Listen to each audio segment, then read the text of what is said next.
আসসালামু আলাইকুম এভরিওয়ান, সবাইকে স্বাগত জানাচ্ছি আজকে হৃদয় ভাইয়ার এইচএসসি 24 ব্যাচের জন্য ওয়ান শট সিরিজে।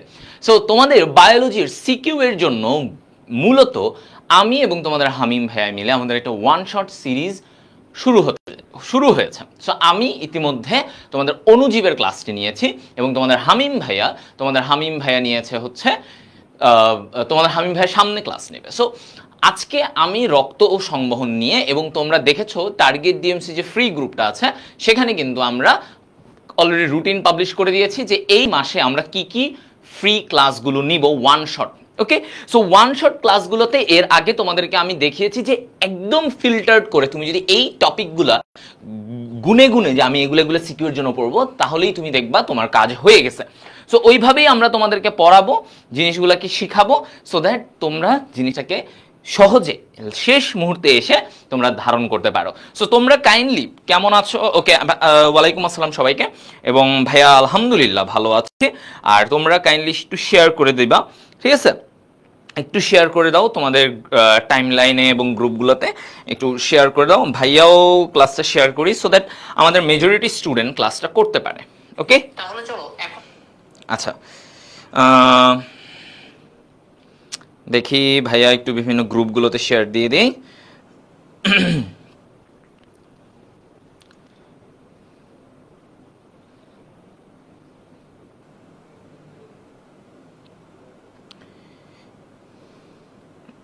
ওকে, তোমরাও যদি পারো তাহলে একটু শেয়ার করে দিও তোমাদের টাইমলাইন বা কোনো গ্রুপে, কলেজের গ্রুপ হতে পারে বা যে কোনো গ্রুপে। হ্যাঁ,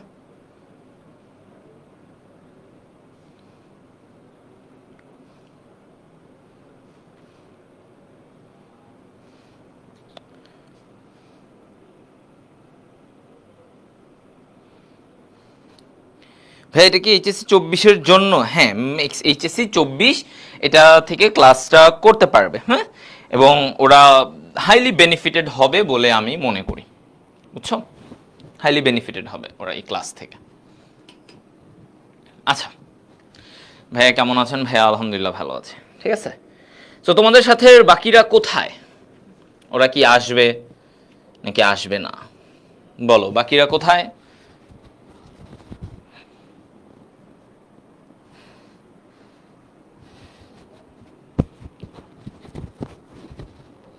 ওকে, দেখি। আচ্ছা, সো আমাদের সাথে নিয়ার ওভার 250 প্লাস স্টুডেন্টরা আছো। সো আমি বেশি এখানে সময় নষ্ট করব না, তোমাদের জন্য যতটুকু দরকার ভাই একদম স্পেসিফিকভাবে যেই টপিকগুলো থেকে প্রশ্ন আসতে পারে আমরা সেগুলো সলভ করব। তো প্রথমে এই ওয়ান শটে আমি এইচএসসি 23 ব্যাচের তোমাদের কিছু সিকিউ, তাদের সিকিউ বোর্ডের যে সিকিউ প্রশ্নগুলো এসেছিল কোন টপিকগুলো থেকে এসেছে রক্ত ও সংবহনের, সেগুলো নিয়েও আমি তোমাদেরকে একটু দেখাই দিব যে তাহলে তোমরা বুঝবা যে আসলে এই জায়গাগুলো থেকেই দেখবা বারবার প্রশ্নগুলো আসতেছে। ওকে, সো হৃদয় ভাইয়া আমাকে তো মোটামুটি চেনো, আর নতুন করে আর পরিচয় দিচ্ছি না নিজের। ওকে, সো যত কম সময় আমরা জিনিসটাকে সাম আপ করতে পারবো, আমাদের লক্ষ্য হচ্ছে এটা ওয়ান শট সিরিজ ক্লাসে। আচ্ছা দেখো, রক্ত ও সংবহনে প্রথমে আমরা এটাকে দুইটা ভাগে ভাগ করি। এই পুরা চ্যাপ্টারের কন্টেন্টগুলোর মধ্যে, মানে সৃজনশীলের কন্টেন্টগুলোর মধ্যে প্রথমে থাকে রক্তকণিকা, এরপরে থাকে হৃৎপিণ্ড। এই দুইটা জায়গা থেকে আমাদের প্রশ্ন, তাই না? এখন কোন জায়গাটা থেকে বেশি প্রশ্ন আসে? ভাইয়া হৃৎপিণ্ড, এটা তোমরা সবাই জানো, এমনি এটা না মানে না বুঝার মতো কিছু না। হৃৎপিণ্ড অনেক বেশি ইম্পর্টেন্ট। বাট ভাইয়া রক্তকণিকা থেকে কি কোনো প্রশ্ন আসতে পারে না? হ্যাঁ, রক্তকণিকা থেকেও প্রশ্ন আসতে পারে, ঠিক আছে? রক্তকণিকা থেকেও প্রশ্ন আসতে পারে এই জিনিসটা। তাহলে কিভাবে কিরকম প্রশ্ন আসে আমরা আজকে এটা জানবো। তো প্রথমত দেখো, আমি তোমাদেরকে একটা জিনিস বলে দেই যে এই যে রক্তকণিকা, এই কনসেপ্টটা থেকে মানে এই টপিকের আন্ডারে কি কি আসে, কি কি আসবে, বা মানে কোন ধরনের প্রশ্নগুলো আসতে পারে, সেটা হচ্ছে আরবিসি ভার্সেস ডব্লিউবিসি। খেয়াল করো, আরবিসি ভার্সেস ডব্লিউবিসি, তার মানে লোহিত রক্তকণিকা ও শ্বেত রক্তকণিকার মধ্যে যে পার্থক্যটা, এটা, ঠিক আছে? আরবিসি ভার্সেস ডব্লিউবিসি, এই ধরনের প্রশ্ন আসতে পারে। এরপরে হচ্ছে রক্ত জমাট প্রক্রিয়া, কি আসতে পারে? দেখো, রক্ত জমাট প্রক্রিয়া, এইটা থেকে প্রশ্ন আসতে পারে, রক্ত জমাট প্রক্রিয়া। ঠিক আছে, তাহলে আরবিসি ভার্সেস ডব্লিউবিসি এবং রক্ত জমাট প্রক্রিয়া, ঘুরে ফিরে তুমি দেখবা বিভিন্ন সময় এই জায়গা থেকেই প্রশ্ন আসছে রক্তকণিকা টপিকের মধ্যে, হ্যাঁ, এগুলো থেকে। সো প্রথমে আমরা এই জায়গাটায় ফোকাস দিব, তারপরে আমরা যে হৃৎপিণ্ড থেকে কেমন প্রশ্ন আসে সেই জায়গাগুলোতে আমরা এরপরে যাব। ঠিক আছে, ওকে, তোমরা তোমাদের ফ্রেন্ডদেরকে একটু মেনশন করে রাখো সো দ্যাট ওরাও হেল্প হয়। আচ্ছা, তো আমি প্রথমে আসি যে আরবিসি আর ডব্লিউবিসি। তো আরবিসি কি? রেড ব্লাড সেল, লোহিত রক্ত কণিকা। ডব্লিউবিসি কি? হোয়াইট ব্লাড সেল, শ্বেত রক্ত কণিকা, সাদা। আচ্ছা, তো আমি এইখানে একটু ভাগ করে দেই, দেখো, লোহিত রক্ত কণিকা, লোহিত কণিকা, লোহিত কণিকা, শ্বেত কণিকা, শ্বেত রক্ত কণিকা, শ্বেত কণিকা। এখন ওদের পার্থক্যটা আমি করব, রাইট? কিছু বিষয় থাকবে যে বিষয়গুলোর উপরে আমরা পার্থক্যটা করব, বিষয়। ওকে, দেখো সিকিউতে এগুলো আসে, সো আমি এই কারণে তোমাদেরকে এটা দেখাচ্ছি। তো প্রথমত কি নিয়ে বলবো, সেটা হচ্ছে ওদের নিউক্লিয়াস। কি নিয়ে? নিউক্লিয়াস। খেয়াল করো, আমরা জানি যে লোহিত রক্ত কণিকায় নিউক্লিয়াস থাকে কি থাকে না? পরিণত লোহিত রক্ত কণিকায় নিউক্লিয়াস থাকে না, এটা আমরা পড়ে আসছি। তাহলে এইখানে লোহিত রক্ত কণিকায় নিউক্লিয়াস নেই। আচ্ছা, শ্বেত রক্ত কণিকা, শ্বেত রক্ত কণিকায় কি বলছে? শ্বেত রক্ত কণিকায় নিউক্লিয়াস থাকে, নিউক্লিয়াস থাকে। আমরা জানি শ্বেত রক্ত কণিকাতে নিউক্লিয়াস থাকবে, একমাত্র রক্ত কণিকা যার ভিতরে নিউক্লিয়াস থাকে। আচ্ছা, সেকেন্ড পয়েন্ট আসো, সেটা কি? সংখ্যা। সংখ্যা। আচ্ছা, লোহিত রক্ত কণিকার সংখ্যা কত? এভারেজে আমরা বলে থাকি কত বলতো? প্রায় 50 লাখ, নারী পুরুষ এভারেজ কত? প্রায় 50 লক্ষ, প্রায় 50 লক্ষ। এগুলো কিন্তু পরীক্ষায় আসবে, হ্যাঁ, 50 লক্ষ প্রতি ঘন মিলিমিটার রক্তে। আর শ্বেত রক্ত কণিকার সংখ্যা কত? 4 থেকে 11,000, 4 থেকে 11,000 প্রতি ঘন মিলিমিটার রক্তে। ওকে, ফাইন। এরপরে 3 নম্বর পয়েন্টে দেখো কি বলছে, হিমোগ্লোবিন। তুমি বলো তো ভাইয়ারা, হিমোগ্লোবিন কার আছে কার নাই? এই যে হিমোগ্লোবিন, এটা কি? একটা রঞ্জক, রঞ্জক যে রং ধারণ করায়। তাহলে হিমোগ্লোবিন রং, তাহলে রঞ্জক, রং থাকবে, লাল হবে। হিমোগ্লোবিনের রং কি? লাল। তাহলে সে কি করতেছে? লাল রং দেখায়, তার মানে লোহিত রক্ত কণিকায় থাকবে। সহজ কথা, এখানে থাকে হিমোগ্লোবিন, ওর থাকে, ওর নেই। শ্বেত রক্ত কণিকা, হিমোগ্লোবিন নেই, এই কারণে সে সাদা, সে সাদা। আচ্ছা, গেল। এরপরে আসো সাইটোপ্লাজম, মানে ওদের ভিতরে তরল, অর্ধতরল যে উপাদানগুলা, সেটা কেমন? সাইটোপ্লাজমটা কেমন? ওদের সাইটোপ্লাজমগুলো কেমন? আচ্ছা, সাইটোপ্লাজম ভিতরে, তো প্রথমটা এটা বলছে কি? দানাবিহীন, কোনো দানা নাই। কি নাই? দানা নাই। ওকে, দানাবিহীন, কোনো দানা নাই ভিতরে। আর আমরা শ্বেত রক্ত কণিকায় পড়েছি যে কিছু থাকে দানাদার, ভিতরে দানা দানা থাকে, কিছু থাকে দানাবিহীন। সো ওর এখানে আমরা বলতে পারি এটা দানাদার, দানাযুক্ত, দানাযুক্ত, রাইট? আচ্ছা, 5 নম্বর পয়েন্ট কি বলছে দেখো, এখানে বলছে যে ওর আকার নিয়ে এখন আমরা বলবো। তাহলে আকার কেমন? ওর আকার কেমন? দ্বি অবতল। ওর আকার কেমন? দ্বি অবতল বা গোলাকার। তাহলে গোলাকার, গোল গোল দেখতে, তাই না? গোলাকার, আমরা সহজে বলে ফেলি গোলাকার। আর ওর এই শ্বেত রক্ত কণিকার নির্দিষ্ট তেমন আকার নাই, অনেক এক এক সময় এক এক রকম, এক এক সময় এক এক রকম। তাহলে এটা আমরা বলতে পারি অনিয়তাকার, অনিয়তাকার, অনিয়তাকার। ঠিক আছে, অনিয়তাকার। এরপরে আসো 6 নম্বর পয়েন্ট। 6 নম্বর পয়েন্টে কি বলছে? ওর মেয়াদ, ওদের মেয়াদ কত? যেমন বলো, লোহিত রক্তকণিকার মেয়াদ কতদিন? লোহিত রক্তকণিকার মেয়াদ কতদিন থাকে? 4 মাস, অর্থাৎ 120 দিন। হ্যাঁ, আর শ্বেত রক্তকণিকা কতদিন বাঁচে? ইউজুয়ালি বলা হয় যে 1 থেকে 15, এভারেজ 1 থেকে 15 দিন বাঁচে মেয়াদ। ওকে, আচ্ছা এরপরে কাজ, কিসে আসবো? কাজ। কে কি কোন কাজ করে? যেমন লোহিত রক্তকণিকা কি কাজ করে? লোহিত রক্তকণিকা কাজ করে হচ্ছে যে ভাইয়া প্রধান যে কাজ অক্সিজেন পরিবহন করে, তাই না? ওর হিমোগ্লোবিন অক্সিজেনটাকে পরিবহন করে নিয়ে যায়। আর শ্বেত রক্তকণিকা রোগ প্রতিরোধ করে, তোমার দেহে যেন রোগ না হয়, ঠিক আছে, কোনো অণুজীব বা কোনো জীবাণু যেন রোগ তৈরি করতে না পারে, সেজন্য সে প্রতিরোধ তৈরি করে। তাহলে এটা কি বলছি? রোগ প্রতিরোধ।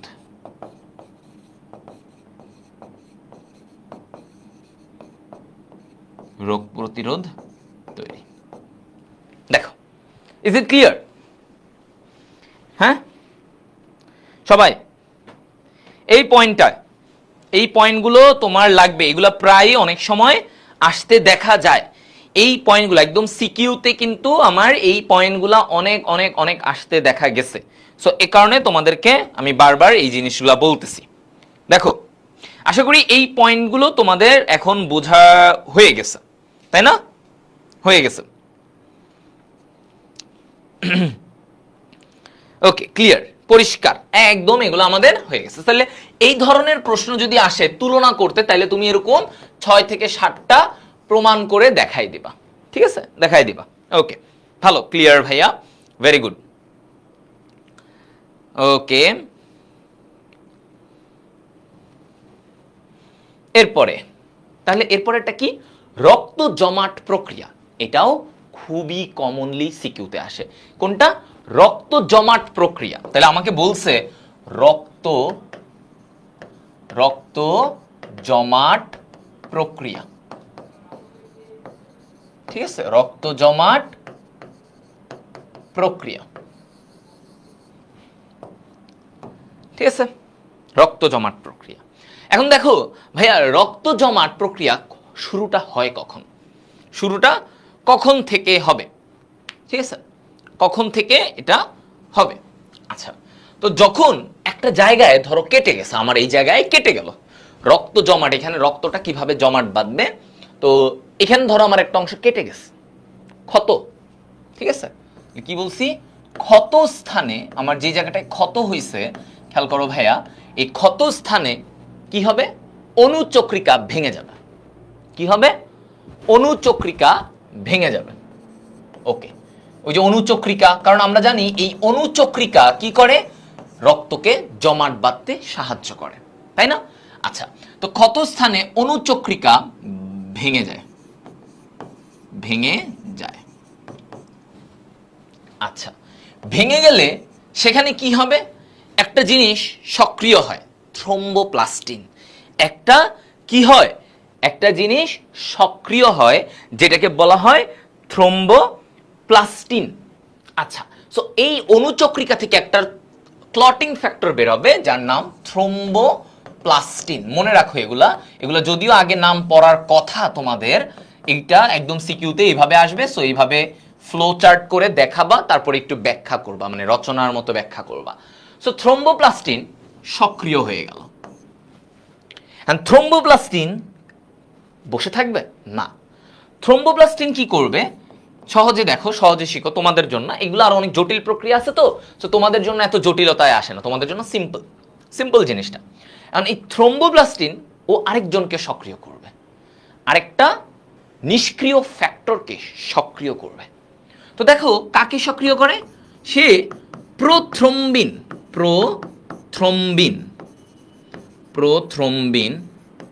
এইটাকে সে সক্রিয় করে থ্রম্বিন বানায়। সে কি বানায়? থ্রম্বিন।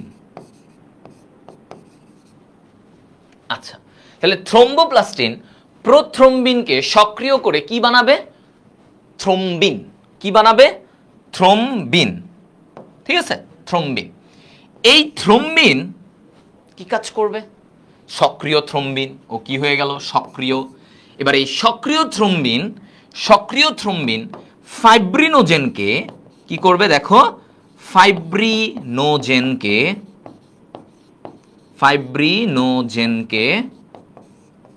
ফাইব্রিন বানাবে। তোমাদেরকে একটা সহজ জিনিস বলে দেই, খেয়াল করো। এই যে প্রো, কোনো কিছুর সাথে প্রো থাকলে এটা এখনো নিষ্ক্রিয়। কি আছে? নিষ্ক্রিয়। জেন, ফাইব্রিনোজেন, জেন থাকা মানে এগুলো নিষ্ক্রিয় বুঝায়। ঠিক আছে, এগুলো হচ্ছে কিছু ট্রিক, যে এইটা দিয়ে নিষ্ক্রিয় বুঝায়। হ্যাঁ, এটা দিয়ে নিষ্ক্রিয় বুঝায়। ওকে, সো এবার দেখো যে ফাইব্রিনোজেন সক্রিয় ফাইব্রিন হয়ে গেল। ফাইব্রিন গুলা কেমন? এই ফাইব্রিন গুলা হচ্ছে সুতার মতো, এগুলো হচ্ছে এরকম সুতা। ফাইব্রিন গুলা কি? সুতার মতো। তাহলে এই ফাইব্রিন, একটা ফাইব্রিন আরেকটা ফাইব্রিনের সাথে জোড়া লেগে, খেয়াল করো, এই যে এভাবে জোড়া লেগে ওরা একটা জালক তৈরি করে, যাকে বলা হয় ফাইব্রিন জালক। যাকে কি বলা হয়? ফাইব্রিন জালক।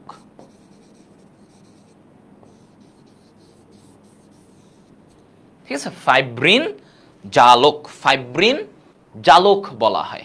তাহলে ফাইব্রিন ফাইব্রিন মিলে একটা জাল তৈরি করে, যাকে বলা হয় ফাইব্রিন জালক। ঠিক আছে, এবং এইটার পিছনে অবদানকার ক্যালসিয়াম আয়নের, ক্যালসিয়াম আয়নের। তাহলে এই যে দেখো, ফাইব্রিন ফাইব্রিন মিলে একটা জাল তৈরি করে ফেললো, ফাইব্রিন জালক। এবং সেখানে সেখানে কি হয়? সেখানে বিভিন্ন এই যে আরবিসি এরা গিয়ে জমা হয়। আরবিসি এই উপাদানগুলো সেখানে জমা হয়, ওই জালের মধ্যে গিয়ে আটকায় যায়। ঠিক আছে, আটকায় যাবে, জালকগুলোর মধ্যে গিয়ে আটকায় যাবে। সো জমাট বাঁধে, আরবিসি জমাট না, আরবিসি আটকে থাকে। সো এই আরবিসি, এই অনুচক্রিকা, এরা আরো আটকে গিয়ে কি হয়? রক্ত জমাট তৈরি, ওই জায়গাটা জমাট হয়ে যায়, রক্ত জমাট।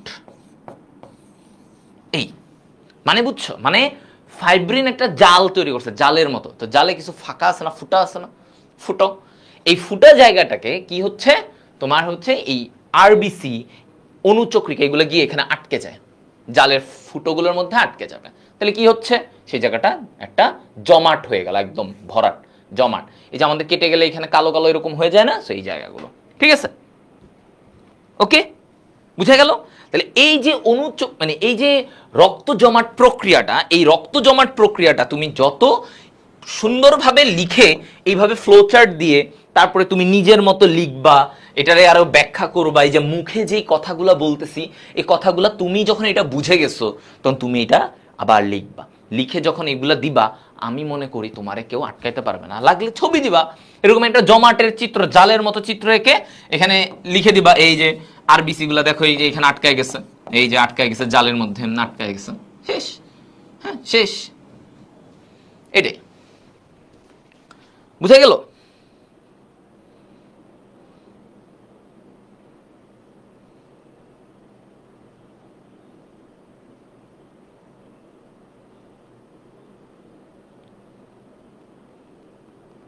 ওকে,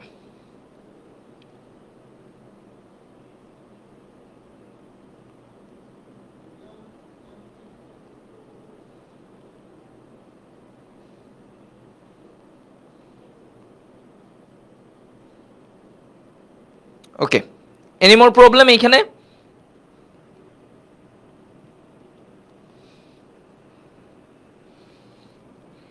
বলো, আশা করি এতটুকু সবাই done. Very good. Rashed Mahmud Saim সে বলছে সেরা। রেড কালার করবো কি ভাই? এত দরকার নাই, এত কাহিনী তোমাদের করতে হবে না। রেড কালার করবা পরীক্ষার হলে তো আর কালারের জন্য যাচ্ছ না, যাচ্ছ হচ্ছে ইয়ের জন্য। ঠিক আছে, আচ্ছা, ঠিক আছে, ভেরি গুড। এবার আমাদের ইম্পর্টেন্ট আরেকটা টপিক। তাহলে আমরা রক্তকণিকা থেকে কি ধরনের সিকিউ আসতে পারে আমরা বুঝে গেছি। এই ভাইয়া তুমি দেখবা সিকিউতে এই টাইপের জিনিসগুলাই দেয়। হ্যাঁ, এই টাইপের জিনিসগুলা দেয়। এখন আসো কি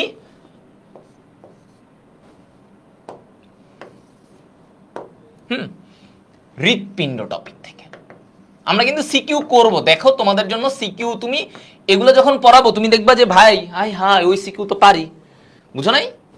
এমনিই হয়ে যাবে। সো আগে আমরা আলোচনা করব যে কোনগুলা ওয়ান শটে তোমাকে মাস পড়ে যেতে হবে সিকিউতে, একদম এগুলা পড়বা। এগুলা পড়ে গেলে দেখবা যে সিকিউ মোটামুটি এখান থেকে তোমার যেই চ্যাপ্টার, এই চ্যাপ্টার থেকে যদি ভাই এই কয়েকটাই পড়বো, এগুলাই দেখে যাও সিকিউর জন্য। আচ্ছা, প্রথম পয়েন্ট ভাই, গঠন পড়তে হবে। হৃৎপিণ্ডের গঠন পড়বা না, পারবা না, তাইলে এই চ্যাপ্টার কিছুই হবে না, বুঝছো? এটা পারতে হবে। ওর প্রক্রিয়ার সংবহন প্রক্রিয়া, সংবহন প্রক্রিয়া এটা পড়তে হবে, যে কিভাবে রক্ত কোথা থেকে কোথায় যায় এটা পড়তে হবে। হ্যাঁ, তারপরে হচ্ছে তোমাকে কার্ডিয়াক চক্র পড়তে হবে। কার্ডিয়াক চক্র প্রায় আসে, গত বছর ঢাকা বোর্ডে আসছে কার্ডিয়াক চক্র। হ্যাঁ, ওকে। আচ্ছা, একজন বলছে ভাইয়া সামনে পরীক্ষা, বায়োলজি পড়তে বোরিং লাগে, কিভাবে প্রস্তুত নিব? ওয়ান শট ক্লাস করো, যাও ওয়ান শট ক্লাস করো, শেষ। ঠিক আছে, ওয়ান শট ক্লাস করো, দেখো একটু কি পারো না পারো। আচ্ছা দেখো, কার্ডিয়াক চক্রটা পড়তে হবে। এরপরে কি পড়তে হবে এখানে? এই জায়গা থেকে তোমাকে আরেকটা টপিক যেটা পড়বো সেটা হচ্ছে ভেরি ইম্পর্টেন্ট, মায়োজেনিক নিয়ন্ত্রণ। ভাই এতগুলোর মধ্যে বেশি লাগবে কোনটা? বেশি আসবে দেখো, এগুলাই পড়া লাগবে, কারণ পুরা রক্ত সংবহন থেকে তুমি সিকিউ অ্যান্সার করবা, তুমি কয়েকটা জায়গায় স্পেসিফিক করে পড়বা না, কিন্তু হবে না। যেমন এই দুইটা তো মাস্ট ভাই, হৃৎপিণ্ডের গঠন আঁকতে হবে সুন্দর করে, এটা প্র্যাকটিস করবা, এটা প্র্যাকটিস করবা। ভাইয়ার একটা ভিডিও আছে, আমি ভিডিওটা দরকার হলে আবারও ছবিটা আজকে তোমাদের ইয়েতে দিয়ে দিব, পেজ থেকে দিয়ে দিব। হ্যাঁ, তো এগুলা। তারপরে মায়োজেনিক নিয়ন্ত্রণ very very important, very very important. ঠিক আছে, এই জায়গাগুলো থেকে প্রশ্ন আসে, মায়োজেনিক নিয়ন্ত্রণ। ওকে, তো এখন আসো যে, হ্যাঁ দেখো, হ্যাঁ হার্টের ছবিটা শিখিয়ে দিবেন। হ্যাঁ, হার্টের একটা সুন্দর একটা টেকনিকের আমি ধাপে ধাপে স্টেপ বাই স্টেপ দেখাই দিছি, ওইটার ছবিটা আমি তোমাদেরকে দেখাবো, ওইটা দিয়ে দিব পেজ থেকে, আজকে দিয়ে দিব। ঠিক আছে, আচ্ছা আসো এবার আমরা এই হৃৎপিণ্ড থেকে এই জায়গাগুলো আমরা শিখবো এখন। আচ্ছা, প্রথমেই আসি আমরা গঠনে, তাই না? হৃৎপিণ্ডের গঠন। আচ্ছা, তো হৃৎপিণ্ডের গঠনে আমরা এরকম করে ফার্স্টে, আমি এখানে আসলে এত সময় নিয়ে আমি ট্রিকটা তোমাদের পেজে আপলোড দিয়ে দিব, বাট এত সময় নিয়ে আসলে আমি এখন আঁকতে গেলে ইয়ে লাগবে, মানে শুধু শুধু টাইম ওয়েস্ট হবে। তাও আমি একটু একটু জাস্ট ক্লোজ যাই, ওই যে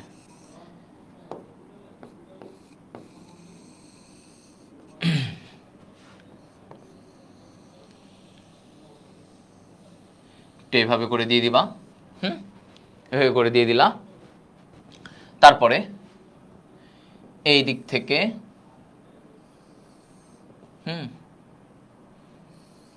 এই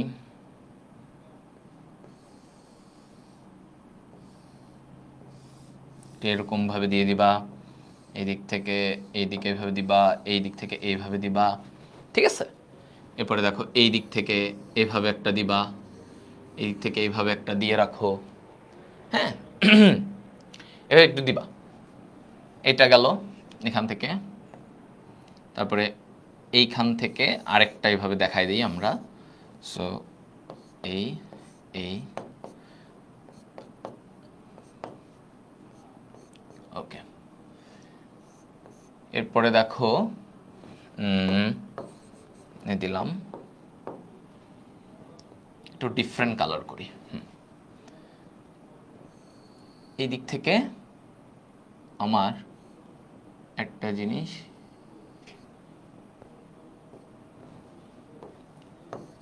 এটা এইভাবে না দেখাই, এইভাবে উপরে দেখাবা, তারপরে এইখান থেকে একটা এদিকে গেছে আর একটা এইভাবে গেছে, জাস্ট দেখাই দিব। ঠিক আছে, এই পাশে এই দিক থেকে এই যে এরকম এরকম একটা এখানে ঢুকবে, এই যে এরকম একটা এইদিকে ঢুকবে। হ্যাঁ, এরকম ওকে, তারপরে এদিক থেকে আরেকটা এরকম বের হবে, ঠিক আছে, এরকম আরেকটা এদিক থেকে বের হবে, আমি দেখাবো এই জিনিসটা।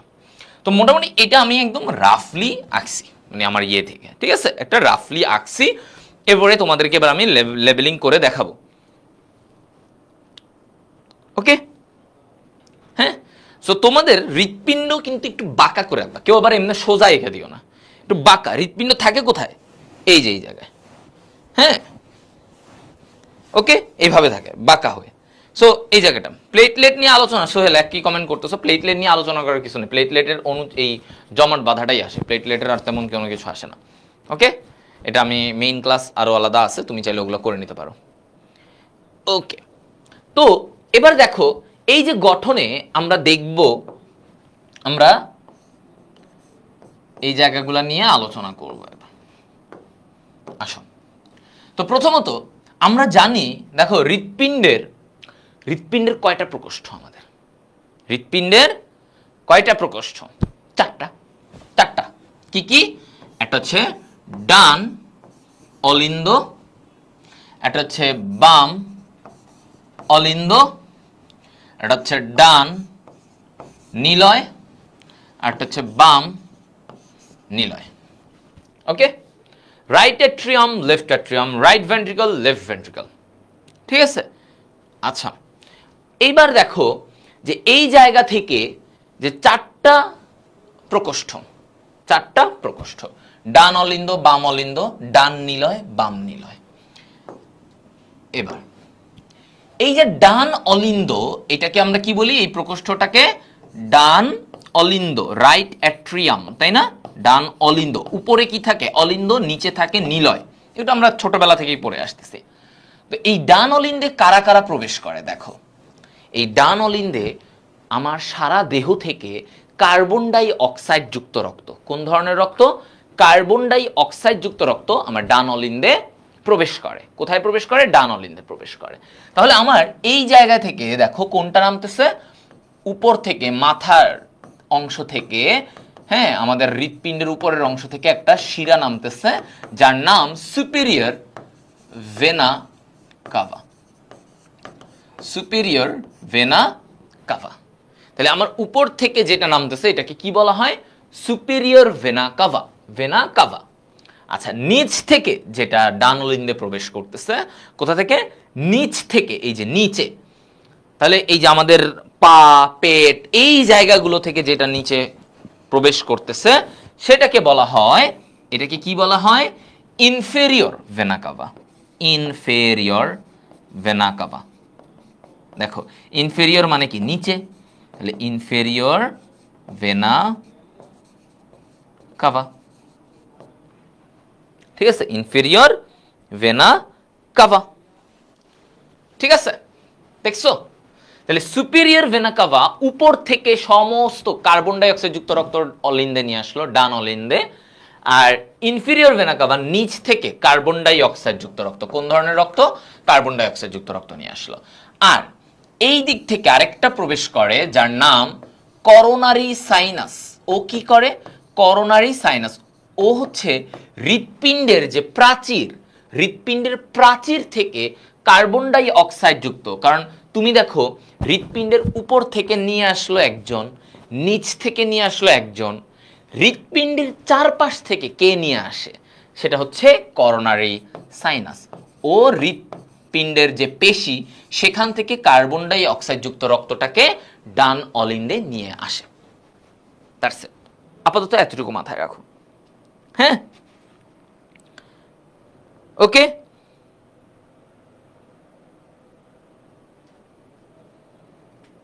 আচ্ছা, ক্লিয়ার সবাই? ভাইয়া এই ওয়ান শট করলে কি এমসিকিউ হবে? না, আমি সিকিউ এর জন্য এই ওয়ান শট গুলা, সিকিউ এর জন্য মূলত। আর এমসিকিউ আলাদা, ওয়ান শট এমসিকিউ আলাদা ভাবে কাজ করব তোমাদের জন্য, ওটা আলাদা হিসাব, ঠিক আছে? আচ্ছা, গেল এটা। এবার আসো, এটা এই ডান অলিন্দের গঠনে গেল। এবার ডান অলিন্দর পরে ডান নিলয়। এই ডান নিলয়ে খেয়াল করো, এইখান থেকে একটা জিনিস উপরে উঠে, তাই না? এই যে এই দিক থেকে একটা জিনিস উপরে উঠে, এই যে এই পাশ থেকে উঠে এই দিক থেকে বের হয়, হয় কি না? হয়। তো এই যে উপর থেকে যেটা বের হয় বা নিচ থেকে এখান দিয়ে যেটা বের হয় সেটাকে আমরা কি বলি? এটাকে আমরা বলি পালমোনারি ধমনী। পালমোনারি পালমোনারি ধমনী, পালমোনারি ধমনী। ঠিক আছে, এটাকে কি বলে? পালমোনারি ধমনী। আচ্ছা, তো পালমোনারি ধমনী দিয়ে এটা যাবে। ঠিক আছে, এই পালমোনারি ধমনী এই দিক থেকে গিয়ে এটা কোথায় যায়? এটা যায় ফুসফুসে। কোথায় যায়? ফুসফুস, ফুসফুসে যায়। ঠিক আছে, ফুসফুসে যায়। এই ফুসফুস থেকে তারপরে এই ফুসফুস থেকে কি বলছে? এই ফুসফুস থেকে পালমোনারি শিরার মাধ্যমে, কিসের মাধ্যমে? শিরা। এই পালমোনারি শিরার মাধ্যমে রক্ত কোথায় চলে আসে? পালমোনারি শিরা।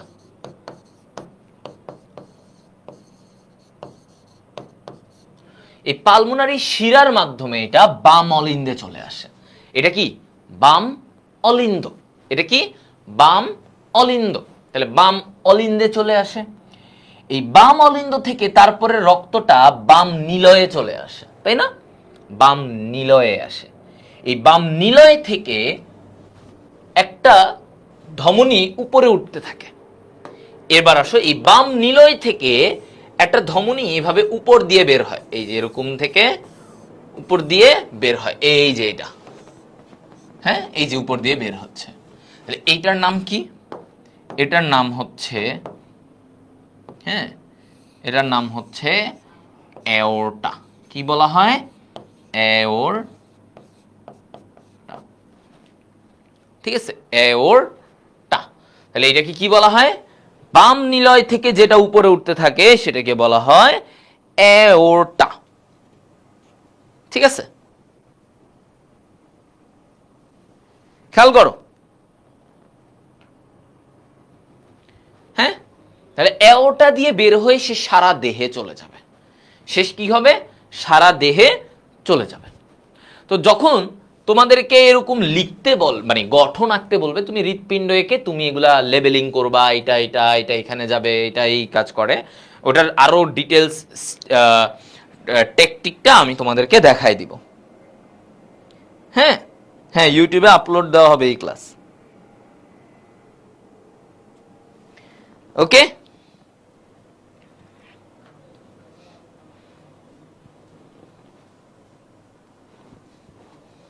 ওকে। এবার আসো, কপাটিকা কই? এই যে একজন অলরেডি বলছে, আমি অলরেডি বলতে রাখছিলাম যে কপাটিকা, কপাটিকা কোথায়?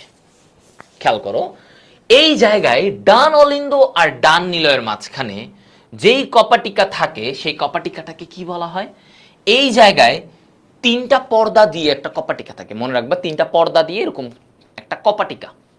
এই কপাটিকাটার নাম, এই যে ডান অলিন্দ আর ডান নিলয়ের মাঝখানে এই কপাটিকার নাম হচ্ছে ট্রাইকাসপিড কপাটিকা। শিখে রাখো, ট্রাইকাসপিড কপাটিকা। তাহলে ডান অলিন্দ আর ডান নিলয়ের মাঝখানে আমার যে কপাটিকা থাকে তার নাম ট্রাইকাসপিড কপাটিকা। ট্রাইকাসপিড কপাটিকা। এরপরে হচ্ছে বাম অলিন্দ আর বাম নিলয়ের মাঝখানে, এই জায়গায় অলিন্দ নিলয়ের মাঝখানে বাম পাশে, মনে রাখবা, বাম ব, তাহলে এই পাশে যে কপাটিকার নাম সেটা হচ্ছে বাইকাসপিড কপাটিকা। বাইকাসপিড কপাটিকা। ঠিক আছে, বাইকাসপিড কপাটিকা। বতে বাম, বতে বাইকাসপিড। এই বাইকাসপিডের আরেকটা নাম আছে, এটাকে বলা হয় মাইট্রাল। মাইট্রাল কপাটিকাও বলা হয়। ওকে, মাইট্রাল কপাটিকা কি বলা হয়? মাইট্রাল কপাটিকা। সবাই বুঝছো? পালমোনারি আর ফুসফুসেও কি সেম? আমি আসতেছি। হ্যাঁ, পালমোনারি মানেই হচ্ছে সেটা ফুসফুসে যাবে, এগুলো নিয়ে আরো কথা বলবো। এখন দেখো কপাটিকার হিসেব, তাহলে আমার এই দিকে গেল, আর কোথাও কপাটিকা নাই। আচ্ছা, এবার আসো, এই যে দেখো ইনফেরিয়র ভেনা কাভা, এই যে এটা কি নিচ থেকে ঢুকতেছে ডান অলিন্দে, ইনফেরিয়র ভেনা কাভা। তাহলে রক্তটা যখন নিচ দিক দিয়ে ঢুকবে, রক্তটা উল্টা দিকে চলে আসতে পারে, গ্র্যাভিটির জন্য রক্তটা উল্টা দিকে চলে আসতে পারে। সো রক্ত যেন উল্টা দিকে না এসে পড়ে, সেজন্য এই যে এই জায়গাগুলোতে আমার একটা দরজা দরকার। কি দরকার? দরজা। সেই দরজাটা কে? কপাটিকা। কপাটিকা সবসময় এরকম থাকে, দেখো এই একদিকে খুলবে, ও এমন হবে না এদিকেও খুলবে এদিকেও খুলবে না, কপাটিকা সবসময় এই যে এই দিকে, ধরো এভাবে আসতো, এই এই এরকম। তাহলে তাহলে এই জায়গাটাতে এই যে আমাদের ডান অলিন্দ ডান নিলয়, যেমন এখানে একটা একদিকে একমুখী কপাটিকা, এখানেও কপাটিকা থাকে। এই যে দেখো এই জায়গাটাতেও আমার কি থাকে? কপাটিকা থাকে। তাহলে এই কপাটিকাটাকে কি বলা হয়? এই কপাটিকাটাকে আমরা বলে থাকি এটাকে আমরা বলে থাকি ইউস্টেশিয়ান কপাটিকা। কি? ইনফেরিয়র ভেনা কাভায় যে কপাটিকা, সেটার নাম কি? ইউস্টেশিয়ান কপাটিকা। ইউস্টেশিয়ান কপাটিকা, ঠিক আছে, এই জায়গায়। আচ্ছা, ভালো কথা। ইতে ইউস্টেশিয়ান, ইতে ইনফেরিয়র ভেনা কাভা। এরপরে এই করোনারি সাইনাস, এটাও নিচ দিক দিয়ে ঢুকে। সো এইটাতেও একটা কপাটিকা লাগবে, কারণ রক্ত উল্টা দিকে চলে আসতে পারে, এ কারণে এখানে একটা কপাটিকা লাগবে। ধরো এখানেও একটা কপাটিকা আছে। এই কপাটিকাটার নাম কি? এটার নাম হচ্ছে, এটার নাম কি? থিবেশিয়ান কপাটিকা।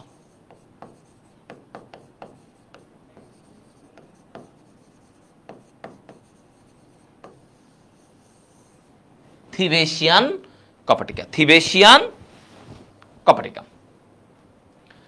তো একজন বলছে ভাই ব্যাখ্যা করব কিভাবে? তোমরা তো এখন আর নার্সারিকে জিতে নাই, তাই না? তোমরা নার্সারিকে জিতে পারো না যে তোমাদেরকে প্রত্যেকটা জিনিস দেখো এটা। তুমি যখন জানতেছো যে থিবেশিয়ান কপাটিকা কোথায়, ওই যে ভাই করোনারি সাইনাসটা যে ডান অলিন্দে ঢুকছে, তো এখন কি তুমি এই জিনিসটা লিখতে পারবা না যে হ্যাঁ ডান অলিন্দ আর করোনারি সাইনাসের মাঝখানে থিবেশিয়ান কপাটিকা আছে, এইভাবে লিখতে পারবা না? আচ্ছা, আর সুপিরিয়র ভেনা কাভা, এই যে উপর থেকে যেটা নামতেছে, সেখানে কোনো কপাটিকা নাই। সেখানে কি নাই? কোনো কপাটিকা নাই। কেন নাই? সেখানে কেন কোনো কপাটিকা নাই?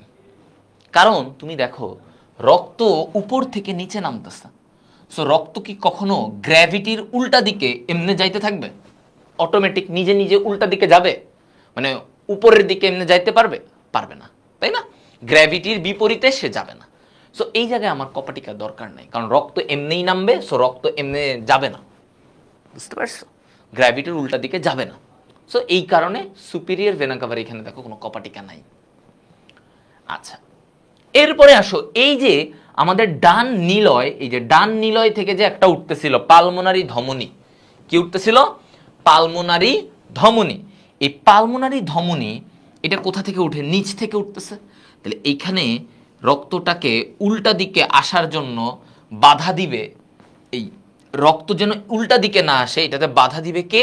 এটাতে বাধা দিবে হচ্ছে এই যে দেখো এই কপাটিকাটার নাম কি?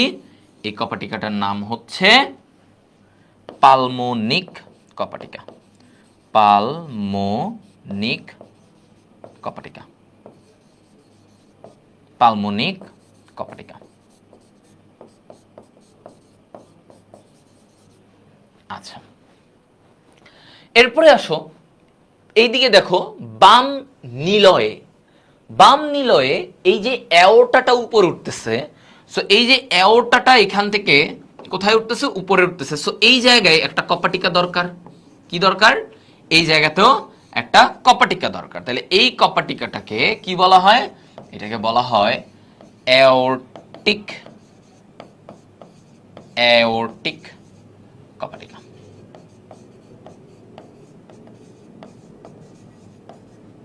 অ্যাওর্টিক কপাটিকা, অ্যাওর্টিক কপাটিকা।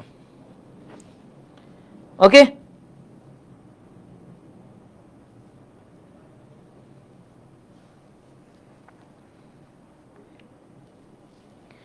দেখো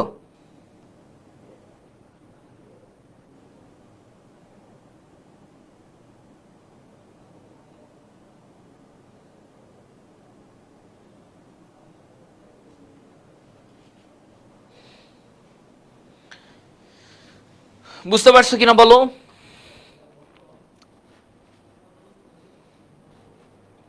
দেখি তাহলে আমাদের এই কপাটিকা এনে হিজিবিজি হয়ে গেছে না, কারণ জায়গা কম, তো তোমাদের পেজে আশা করি জায়গাটা বড় হবে। সিকিউ এর প্রিপারেশন কমপ্লিট হবে ভাইয়া, হ্যাঁ এটাতেই কমপ্লিট হবে, সিকিউ এর প্রিপারেশন কমপ্লিট হবে এটা থেকে, ঠিক আছে? সো আমরা এই পয়েন্টগুলো পর্যন্ত আমরা বুঝে গেছি, রাইট? সেমিলুনার মানে কি আসতেছি এবার দেখো। এই কপাটিকাগুলোকে অ্যাওর্টিক, পালমোনিক, এদেরকে সেমিলুনার কপাটিকাও বলা হয়। কি বলা হয় এদেরকে? এদেরকে সেমিলুনার, সেমিলুনার কপাটিকা। মানে কি?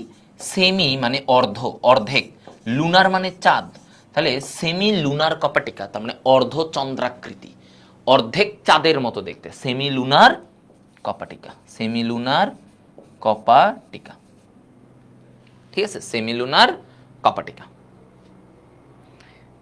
হ্যাঁ দেখো এই জিনিসটা হচ্ছে এতটুকু,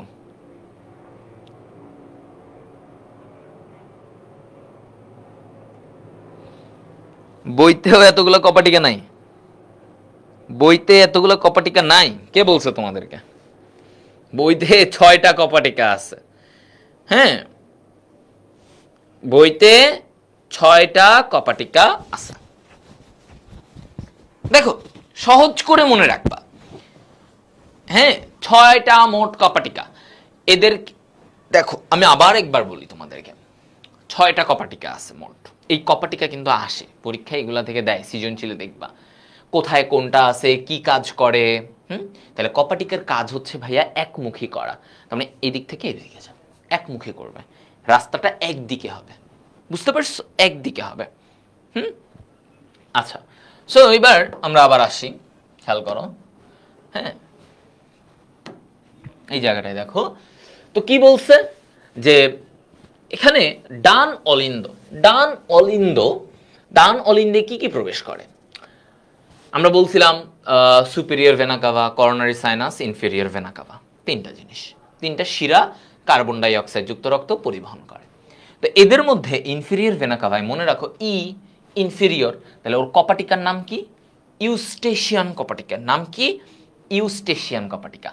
এইখানে করোনারি সাইনাস, যেটা কিনা হৃৎপিণ্ডের আশপাশ থেকে, হৃৎপিণ্ডর চারপাশ থেকে কার্বন ডাই অক্সাইড যুক্ত রক্ত নিয়ে এখানে প্রবেশ করে, তাহলে এটাকে আমরা কি বলি? করোনারি সাইনাস, করোনারি সাইনাস প্রবেশ করলো। আচ্ছা, তারপরে এই ডান অলিন্দ থেকে রক্তগুলা কোথায় চলে আসে? এই কার্বন ডাই অক্সাইড যুক্ত রক্ত ওরা চলে আসে ডান নিলয়ে। কোথায় আসে? ডান নিলয়ে। আচ্ছা, এই ডান নিলয় থেকে তারপরে একটা ধমনী উপরে ওঠে, এদিক থেকে একটা ধমনী উপরে ওঠে, এটাকে বলা হয় পালমোনারি ধমনী। কি বলা হয়? পালমোনারি ধমনী। এই পালমোনারি ধমনী কি কাজ করে? সে কার্বন ডাই অক্সাইড যুক্ত রক্ত নিয়ে ফুসফুসে পাঠায়, ফুসফুসে পাঠায়। এখন এই জায়গাটায় ব্যাপার হচ্ছে, এইখানে পালমোনারি ধমনীর এখানে একটা কপাটিকা থাকে, যার নাম কি? যার নাম হচ্ছে পালমোনিক কপাটিকা। আর ডান অলিন্দ আর ডান নিলয়ের মাঝামাঝি কপাটিকাকে কি বলে? ট্রাইকাসপিড। ডান পাশে কোনটা থাকে? ট্রাইকাসপিড, ঠিক আছে? আচ্ছা, তারপরে এই দিক থেকে এটা ফুসফুসে যাবে, ফুসফুসে কার্বন ডাই অক্সাইড যুক্ত রক্ত গেলে সেখান থেকে কি হয়? কার্বন ডাই অক্সাইডটাকে বের করে দেয় আর অক্সিজেনটাকে গ্রহণ করে। ফুসফুস কি করে? কার্বন ডাই অক্সাইডটাকে বের করে দেয়, অক্সিজেনটাকে গ্রহণ করে।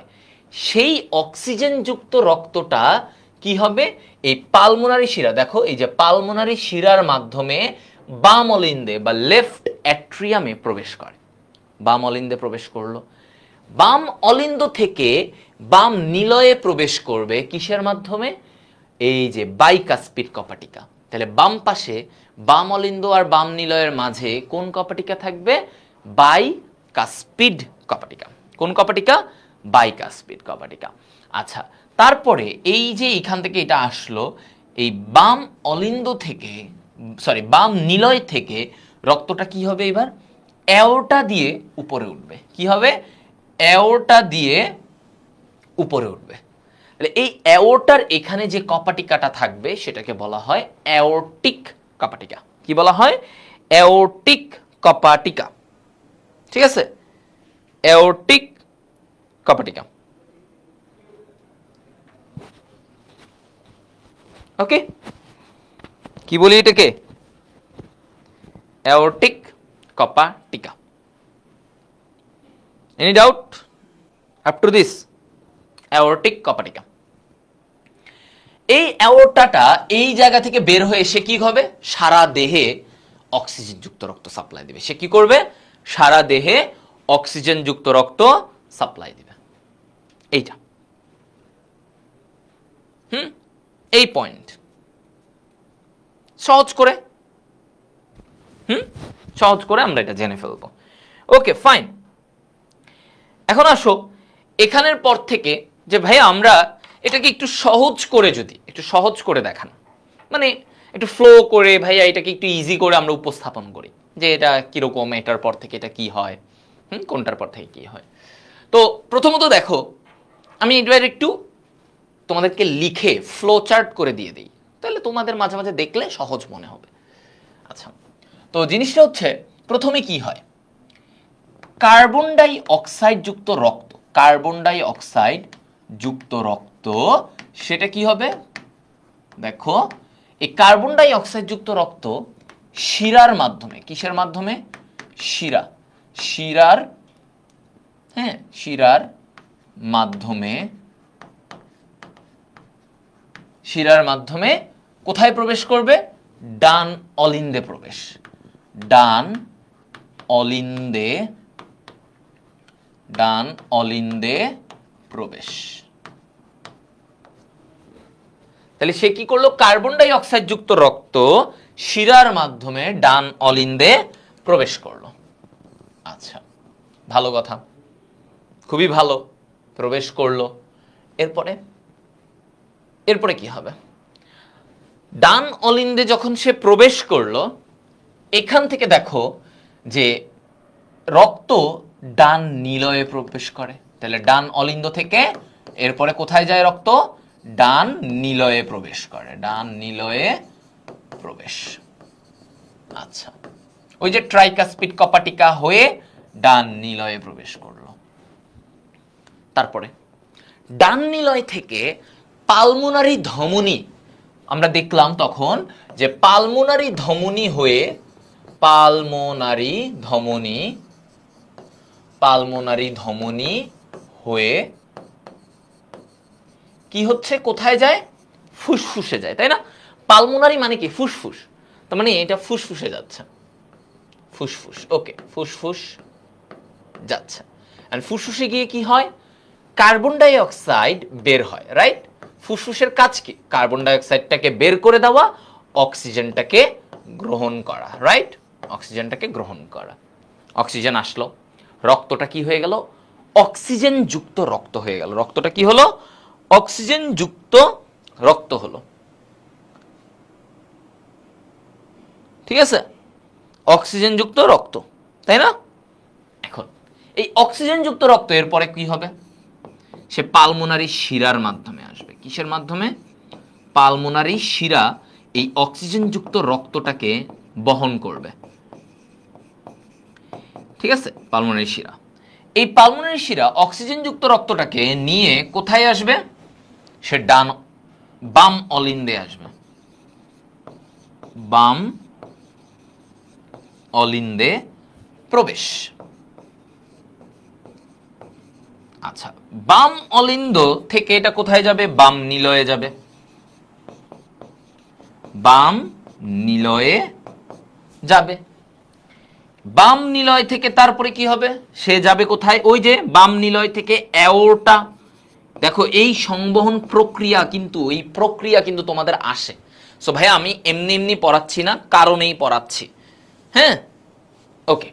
তাহলে অ্যাওর্টা থেকে তারপরে কি হবে, সে অ্যাওর্টাটা কোথায় যাবে বলো তো? এই অ্যাওর্টা কোথায় যাবে বলতে পারবা? অ্যাওর্টা কই যায়? সারা দেহের টিস্যুতে, টিস্যু কোষে পৌঁছাবে, টিস্যু কোষে, টিস্যু কোষে অক্সিজেন পৌঁছায়। টিস্যু কোষে যখন অক্সিজেন পৌঁছে যায় তখন কি হয় দেখো, আমার টিস্যু কোষে অক্সিজেন গেল। এখন টিস্যু কোষে অক্সিজেন গেলে তারপরে আমার এখানে কি ঘটে, এই অক্সিজেনগুলা থেকে কার্বন ডাই অক্সাইড তৈরি হয়, সেখান থেকে কি হয়, শ্বসন প্রক্রিয়ায় কার্বন ডাই অক্সাইড তৈরি হয়।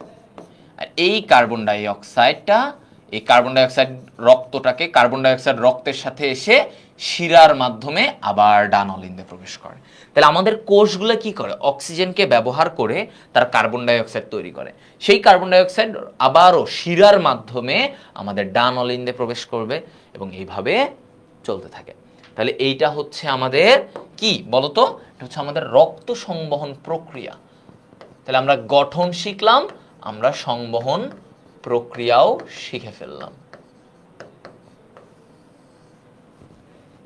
ঠিক আছে, দেখো এক্সামে তুমি ফ্লোচার্ট না দিয়ে তুমি ব্যাখ্যা করলে ভালো। ফ্লোচার্ট দিতে পারো বাট সাথে ব্যাখ্যাও করবা। আমি সাজেস্ট করব, দেখো ফ্লোচার্টটা কেন, তোমার মাথায় যেন সহজে গেথে যায় সেজন্য। আর তুমি যদি পরীক্ষার খাতায় লিখার কথার ব্যাপারে আসো তাইলে তোমাকে একটু জিনিসটাকে মানে রচনার মতো করে লিখতে হবে, সুন্দর করে রচনার মতো লিখবা। Okay, so any more confusion up to this? হ্যাঁ, আচ্ছা আমি সরে যাই, কেউ কেউ মনে হয় স্ক্রিনশট নিতে যাচ্ছে।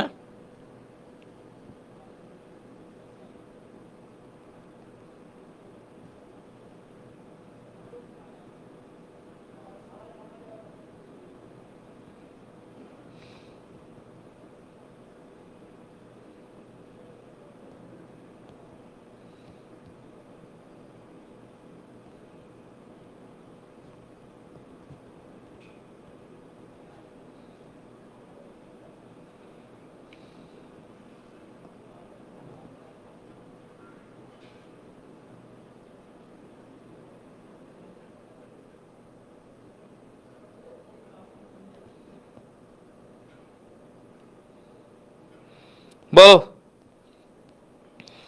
S is done. ওকে ভাইয়া, তাহলে এটা বোঝা হয়ে গেল, তাই তো?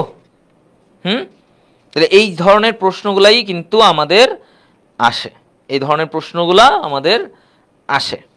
ঠিক আছে, সো ওই জায়গাগুলা থেকে তোমাকে পড়তে হবে। ওকে,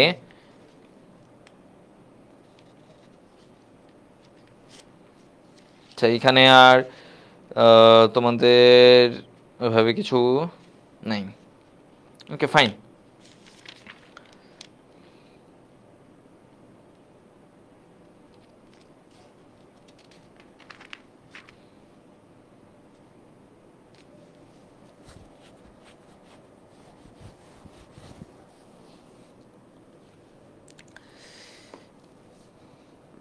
ভেনা কাভা হচ্ছে বড় শিরা, ভেনা কাভা বড় ধরনের শিরা, মোটা বড় শিরা, এইভাবে মনে রাখবা। হ্যাঁ, বড় শিরা। ওকে, এবার আসো, এটা গেল। তাহলে আমরা এখন জানবো, তোমাদের সহজ করে মাঝে মাঝে আসে এই যে কার্ডিয়াক চক্র, মানে হৃৎপিণ্ডের যে স্পন্দন হয়, হৃদস্পন্দন, এই হৃদস্পন্দনের জিনিসটা।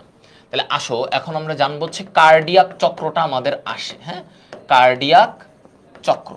তাহলে কার্ডিয়াক চক্রে কি বলছে দেখো তো ভাইয়া, সহজ করে দেখি আমরা। কার্ডিয়াক চক্র মানে কি, এটা হচ্ছে একটা হৃদস্পন্দনের কথা বলে। কার্ডিয়াক চক্র কি বলে, একটা হৃদস্পন্দনের কথা বলে। তাহলে দেখো একটা হৃদস্পন্দন, হৃদস্পন্দন, হৃদস্পন্দন মানে কি, হৃদস্পন্দন মানে হচ্ছে হৃৎপিণ্ডের সংকোচন প্লাস প্রসারণ, হৃৎপিণ্ডের একবার সংকোচন, একবার সংকোচন প্লাস প্রসারণ। এটাকে কি বলে? এটাকে বলে হচ্ছে তোমার কি হৃদস্পন্দন। তার মানে একবার হৃৎপিণ্ড সংকোচন হলো প্লাস প্রসারণ হলো, এই ঘটনাটাকে আমরা বলি হচ্ছে কি হৃদস্পন্দন, হৃদস্পন্দন। ঠিক আছে? আচ্ছা, এখন এই হৃদস্পন্দনে যে ঘটনাগুলো ঘটবে সেটাকে আমরা কি বলি? হৃদস্পন্দনে যে ঘটনাগুলা ঘটে সেটাকে আমরা কি বলি? কার্ডিয়াক চক্র। তাহলে একটি হৃদস্পন্দনে, একটি হৃদস্পন্দনে, হৃদস্পন্দনে, হৃদস্পন্দনে হ্যাঁ পর্যায়ক্রমিক ঘটনাগুলোকে, পর্যায়ক্রমিক ঘটনাকে, ঘটনাকে কি বলে? কার্ডিয়াক চক্র, কার্ডিয়াক চক্র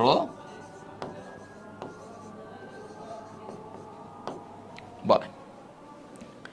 ঠিক আছে? কি বলে? কার্ডিয়াক চক্র বলে। ওকে, ডান। এখন কার্ডিয়াক চক্র মানে একটা হৃদস্পন্দনে আমার যতগুলা ঘটনা ঘটে, হৃদস্পন্দনের সময়কাল কত? হৃদস্পন্দনের সময়কাল কত? সময়কাল একটা হৃদস্পন্দনের আমরা জানি 0.8 সেকেন্ড, 0.8 সেকেন্ড, তাই না? এটাই তো বলছে 0.8 সেকেন্ড। ওকে, এটা। এখন এবার আসো, তোমার এই যে 0.8 সেকেন্ডের মধ্যে কি কি ঘটে সহজে মনে রাখবা। 0.8 সেকেন্ডে কি কি ঘটে আমরা এভাবে একটু লিখে রাখবো, যেমন এগুলাই তখন তুমি লিখবা যে এই 0.8 সেকেন্ডের মধ্যে আমার অলিন্দের, অলিন্দের ডায়াস্টোল ঘটে।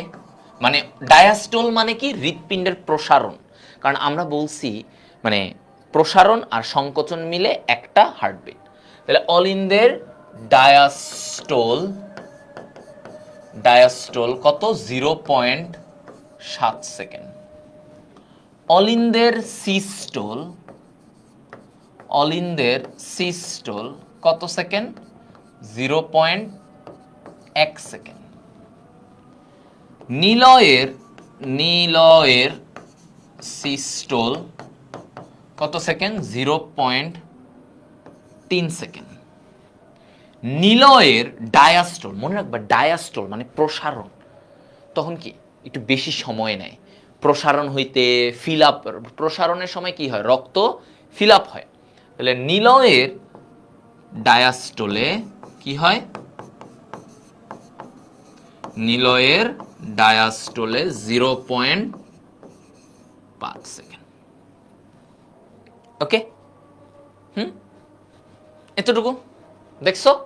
তাহলে তোমাকে এইটা লিখতে হবে যে এই যে কার্ডিয়াক চক্র যে বলা হয় হৃৎপিণ্ড সংকোচন প্রসারণ হয়, তখন কি ঘটে?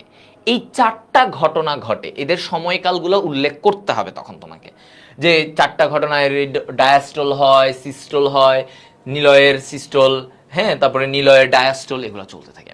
এবং এরা এমন না যে একটার পর একটা হবে, এমন না, এরা একই সাথে চলতে থাকে। ঠিক আছে? একই সাথে চলতে থাকে। তো এভাবে লিখবা, তখন তোমাদেরকে সহজ করে বলে দেই তখন কিভাবে লিখবাটা কিরকম, যে এগুলো লিখবা যে অলিন্দের ডায়াস্টোল হয়, অলিন্দের সিস্টোল হয়, এরকম।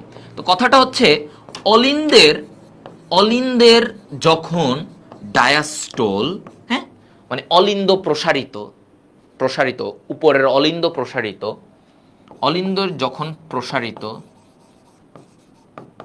তখন নিলয়, নিলয় সংকুচিত, নিলয় সংকুচিত, সংকুচিত। আচ্ছা, অলিন্দের যখন প্রসারিত তখন নিলয় সংকুচিত।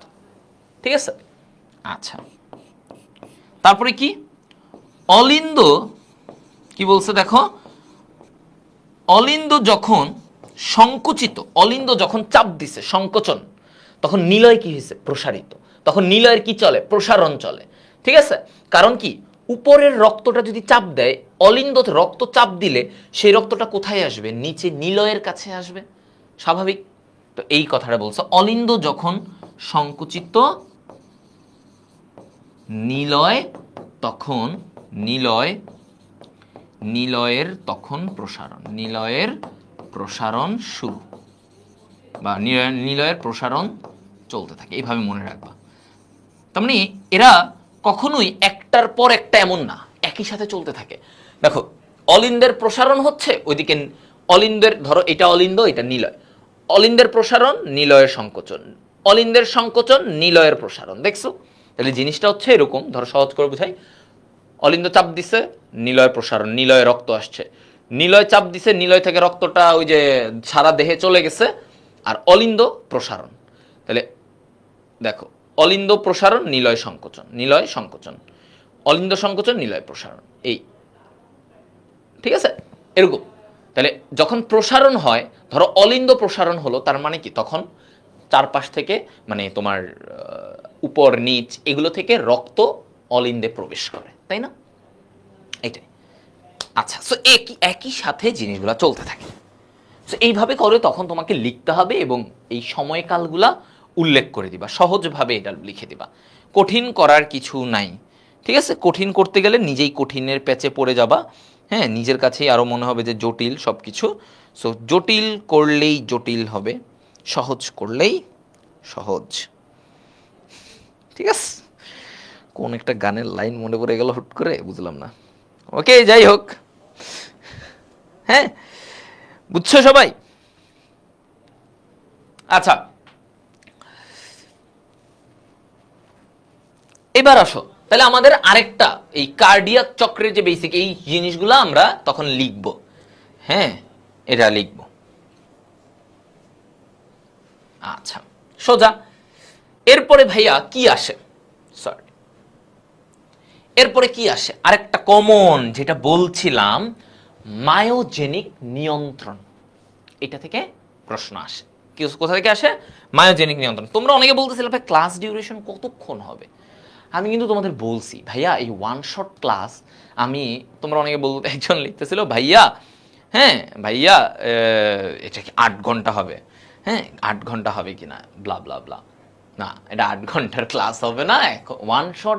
শোনো, হৃদয় ভাইয়া যখন বেসিক একদম খুঁটিনাটি সহ তার বাপ, চাচা, দাদা সব পড়াবো, তখন অনেক ডিপে যাব। যখন হৃদয় ভাইয়া বলছি যে এটা one shot class, that means এই জায়গা থেকে স্পেসিফিক করে এটা পড়বা, এটাই আসবে, এটা আসবে সিকিউতে, এইচএসসির এইটুকুই, হাবিজাবি এত কনসেপ্ট অনেক কিছু লাগবে না এখন এইচএসসির আগে, ধরো যার এরকম মনে হচ্ছে। সো তখন আমি একদম টু দি পয়েন্টেই পড়াবো, একদম টু দি পয়েন্ট, এইটুকু লাগবে, এইটুকু বাবারা, এইটুকু লিখে আসো, ভালোভাবে নাম্বার পাবা, তখন আমি এইটাই পড়াবো তোমাদেরকে, বুঝছো? ওকে, সো আমার ক্লাস, আমার মনে হয় না 1.5 ঘন্টা যাবে, 1.5 ঘন্টার কাছাকাছি যাবে। সো চিল, মাত্র 1 ঘন্টা হয়েছে, সো আর ধরো 20-25 মিনিট যাবে। সো আমি ওয়ান শট ক্লাসগুলো ওইভাবেই যাবে, হ্যাঁ, 1.5 ঘন্টা এরকম যাবে।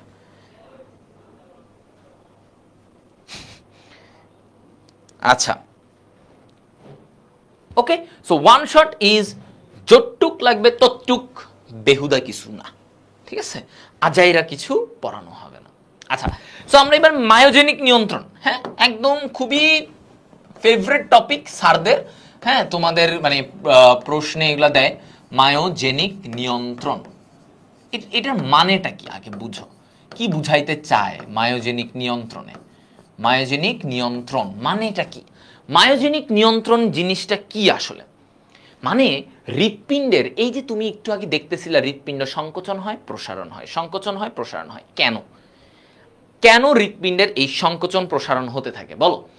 কারণ হৃৎপিণ্ডের হচ্ছে যে নিজস্ব একটা উদ্দীপনা তৈরি করে, নিজস্ব উদ্দীপনা তৈরি করে। তাহলে আমরা মায়োজেনিক, এই মায়ো মানে হচ্ছে পেশি, মায়ো মানে কি? পেশি। জেনিক মানে কি? তৈরি হওয়া। জেনিক মানে কি? তৈরি হওয়া। তাহলে মায়োজেনিক নিয়ন্ত্রণ, মায়োজেনিক নিয়ন্ত্রণ মানে কি? মায়োজেনিক নিয়ন্ত্রণ মানে কি তাহলে? মায়োজেনিক নিয়ন্ত্রণ মানে হচ্ছে যে পেশি থেকে উৎপন্ন উদ্দীপনা, পেশি থেকে উৎপন্ন উদ্দীপনা।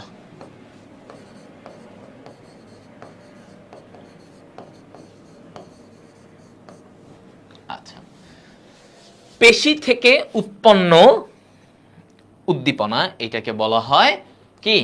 মায়োজেনিক নিয়ন্ত্রণ। ওকে, মায়োজেনিক নিয়ন্ত্রণ। আচ্ছা, তো এই মায়োজেনিক নিয়ন্ত্রণের জন্য কিছু জাংশনাল টিস্যু থাকে যারা এই উদ্দীপনা তৈরি করতে পারে। হৃৎপিণ্ডের ভিতরে কিছু টিস্যু থাকে যারা নিজেরা এই উদ্দীপনাটা তৈরি করতে পারে, যার জন্য তোমার হৃৎপিণ্ড সংকোচন হয়, প্রসারণ হয়। ঠিক আছে, তারা কারা? এগুলো আগে লিখবা তখন তুমি। জাংশনাল টিস্যু, জাংশনাল টিস্যু কারা? যারা উদ্দীপনা তৈরি করে। আচ্ছা, তাহলে কে কে আছে, কারা কারা উদ্দীপনা তৈরি করতে পারে? তো উদ্দীপনা তৈরি করতে পারে, দেখো কি নাম? Sinoatrial node. কি বলে? সাইনোঅ্যাট্রিয়াল নোড বা এসএএন। কি বলে সংক্ষেপে? এসএএন, সাইনোঅ্যাট্রিয়াল নোড। ও উদ্দীপনা তৈরি করে। Atrioventricular node, atrioventricular node, atrioventricular node. Okay, 3 number Purkinje না, বান্ডল অফ হিজ। কি নাম? Bundle of His, bundle of His. 4 number Purkinje fibre.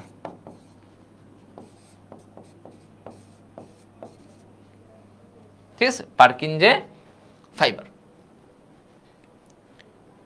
ওকে, হ্যাঁ, খেয়াল করো তাহলে এই যে 4টা, এরা কি?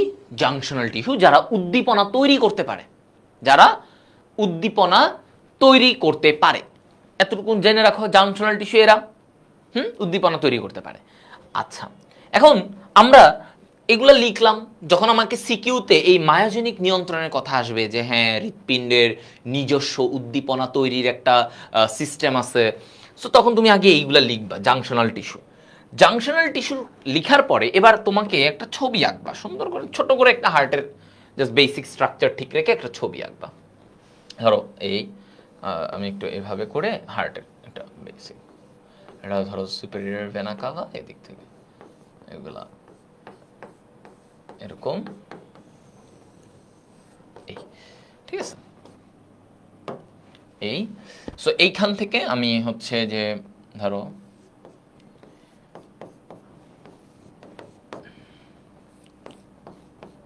এগুলা ডান অলিন্দ বাম অলিন্দ এইভাবে একটু দিয়ে রাখলাম। হ্যাঁ, ওকে।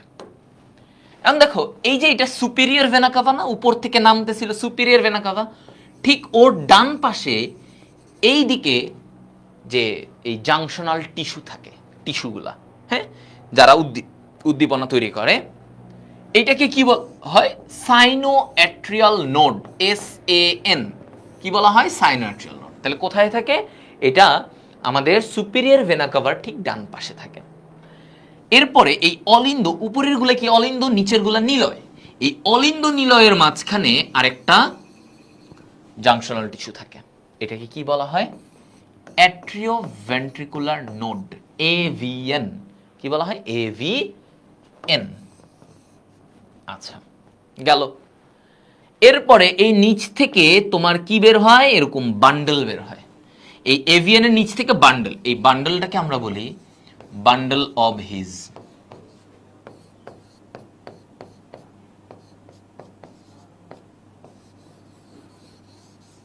ঠিক আছে, বান্ডল অব হিজ। এই বান্ডল থেকে তোমার এরকম ফাইবার তৈরি হয়। এই ফাইবারটাকে কি বলা হয়? পার্কিনজে ফাইবার, পার্কিনজে ফাইবার। ঠিক আছে, এটাকে কি বলা হয়? পারকিনজে ফাইবার, পারকিনজে ফাইবার। ওকে, পারকিনজে ফাইবার বলা হয়।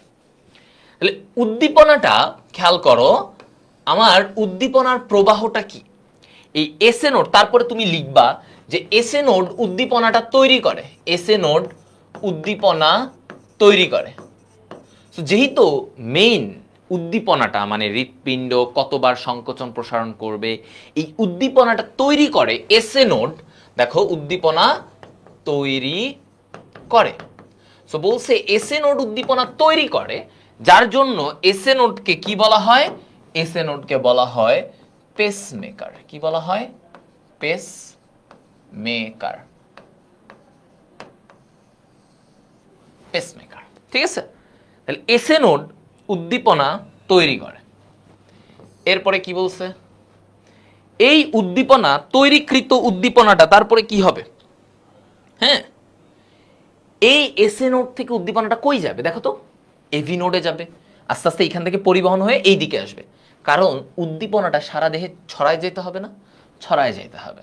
সো এভি নোডে, এভি নোডে আস। ওকে, এরপরে এভি নোড কি করে? এই উদ্দীপনাটা পাস করে কার কাছে?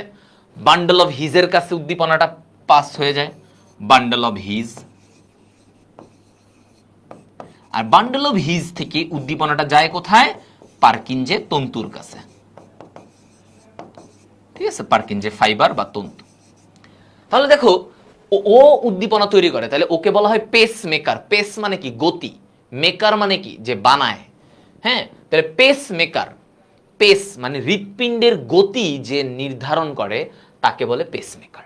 তো এই কে নির্ধারণ করে? এসএ নোড, মানে ও সবচেয়ে বেশি পাওয়ারফুল, ও তৈরি করবে। এখন কথা হচ্ছে, যদি এসএ নোড নষ্ট হয়ে যায় তাহলে এরপরে রাজাকে, ধরো মেইন রাজা মারা গেল, তাহলে বা মেইন ক্যাপ্টেন অসুস্থ, তাহলে পরের ক্যাপ্টেন কে হয়? Vice captain. ধরো প্রিন্সিপাল স্যার অসুস্থ, তাহলে তখন ভারপ্রাপ্ত প্রিন্সিপাল, মানে প্রিন্সিপালের দায়িত্ব পালন করে কে? ভাইস প্রিন্সিপাল, তাই না? Vice principal. সো আমার এই এভিএন, এভিএন কে কি বলা হয়? এটাকে বলা হয় সংরক্ষিত, সংরক্ষিত পেসমেকার। ওকে, সংরক্ষিত পেসমেকার, রাইট? এটা মাথায় রাখবা। ওকে, সংরক্ষিত পেসমেকার।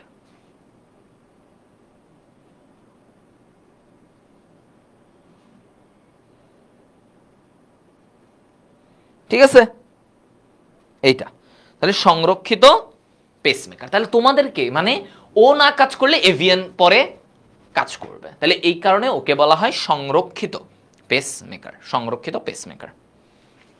এই দেখো, তাহলে এটা হচ্ছে তোমার এই ইয়ের পার্টের মধ্যে, মানে তোমার হৃৎপিণ্ড টপিকের মধ্যে এটাই ইম্পর্টেন্ট। লাস্ট যেটা থেকে ব্যারো রিসেপ্টর থেকে তোমাদের আসে না, দেখবা মায়োজেনিক নিয়ন্ত্রণ, রক্ত সংবহন, এগুলা থেকেই বারবার বারবার এগুলা থেকেই আসতেছে। হ্যাঁ, এগুলা থেকেই আসতেছে। দেখো, হ্যাঁ আচ্ছা,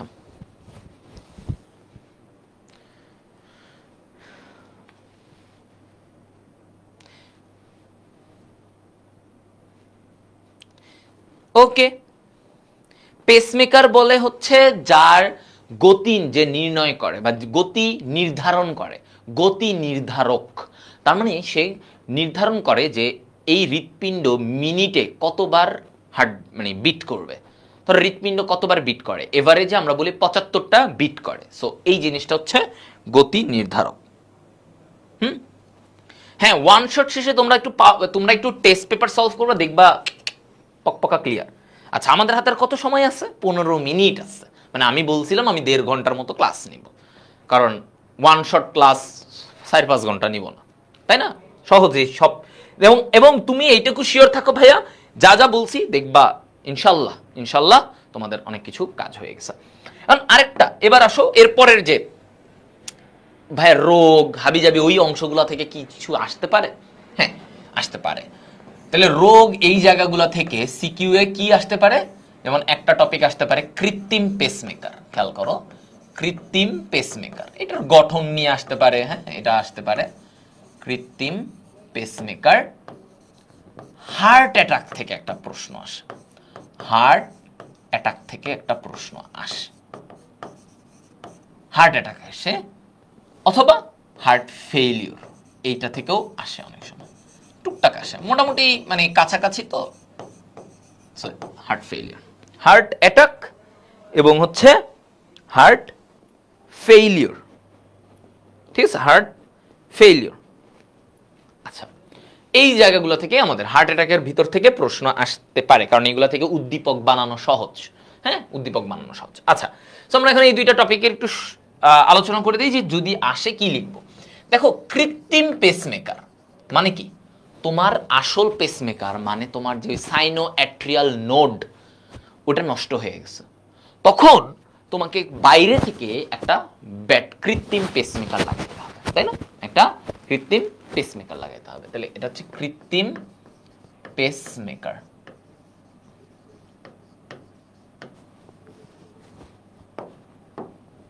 ঠিক আছে, কৃত্রিম পেসমেকার।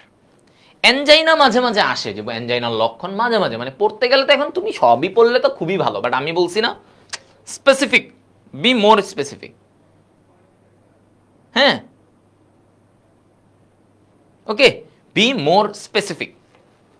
আচ্ছা, সো কৃত্রিম পেসমেকারে আমাকে কি বলছে, আমার কি থাকবে? তো এইখানে হচ্ছে আমার একটা লিথিয়াম ব্যাটারি থাকে। দেখো একটা গঠন, ধরো একটা এরকম বক্সের মতো একটা জিনিস আছে, ওর ভিতরে কি থাকে? লিথিয়াম ব্যাটারি থাকে। হ্যাঁ, লিথিয়াম ব্যাটারি, লিথিয়াম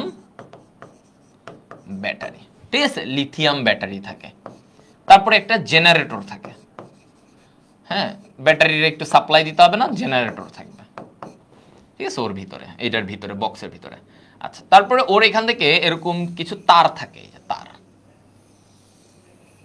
আচ্ছা, এই তারগুলোকে কি বলা হয়? ওর তার থাকে, তার, এটাকে বলা হয় লিড বলে। এদেরকে কি বলে? লিড বলে। এই তারের মাথায় এই জায়গায় কি থাকে? ইলেকট্রোড থাকে, ইলেকট্রোড, ইলেকট্রোড থাকে। তারের মাথায় কি থাকবে? ইলেকট্রোড থাকে। হ্যাঁ, ওকে।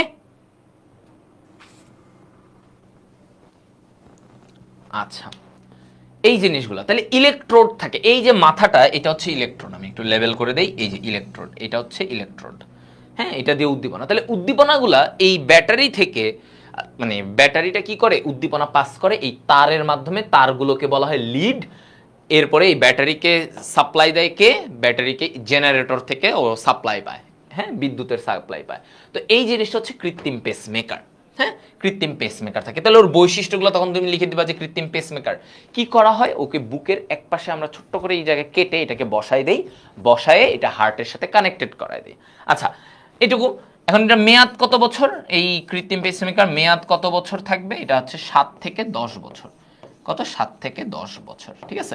এগুলা একটু তথ্যগুলো তখন লিখলে মনে রাখবা, বায়োলজিতে তুমি হাবিজাবি মানে লিখে, রচনা লিখে এত ভালো নাম্বার পাও না। তুমি যদি তথ্যবহুল লিখতে পারো, তোমার যদি তথ্যগুলা ঠিক থাকে, এবং চেষ্টা করবা কিছু না কিছু ছবি দিতে। যেমন ধরো এই কৃত্রিম পেসমেকার দিলা, একটা বক্সে কেমন একটা ব্যাটারি তার দিয়ে, খুব কঠিন, খুব কঠিন দেখানো? দেখানো কোনো কঠিন নেই, দেখাই দিবা, শেষ। এটাই ইয়ে, হ্যাঁ, এটাই। আচ্ছা, সো এই ব্যাপারগুলা লাগবে, এই ব্যাপারগুলো লাগবে। আচ্ছা, এবার আসো হার্ট অ্যাটাক। হার্ট অ্যাটাক কি? মানে আমার ধমনী, হৃৎপিণ্ডের ধমনীতে ধরো ব্লক, কোন একটা ব্লক হয়ে গেছে, রক্ত যাইতে পারতেছে না। সো ওই জায়গার কোষগুলো নষ্ট হয়ে গেছে, ওই হৃৎপিণ্ডের ওই জায়গার কোষগুলো কি হয়েছে? নষ্ট হয়ে গেছে। এটাকে বলে মায়োকার্ডিয়াল ইনফার্কশন বা হার্ট অ্যাটাক। কি বলা হয়? Heart attack. তাহলে হার্ট অ্যাটাক, হ্যাঁ, তোমার হৃৎপিণ্ড আর সাপ্লাই দিতে পারতেছে না, হার্ট অ্যাটাক। Heart attack. তো এই যে হার্ট অ্যাটাক, হৃৎপিণ্ডের কোষগুলো নষ্ট হয়ে গেছে, ওরা অকেজো হয়ে গেছে, কেন? ওই রক্ত যাচ্ছে না। কেন রক্ত যাচ্ছে না? কেন সেখানে? কারণ ওই ধমনীতে ব্লক হয়েছে।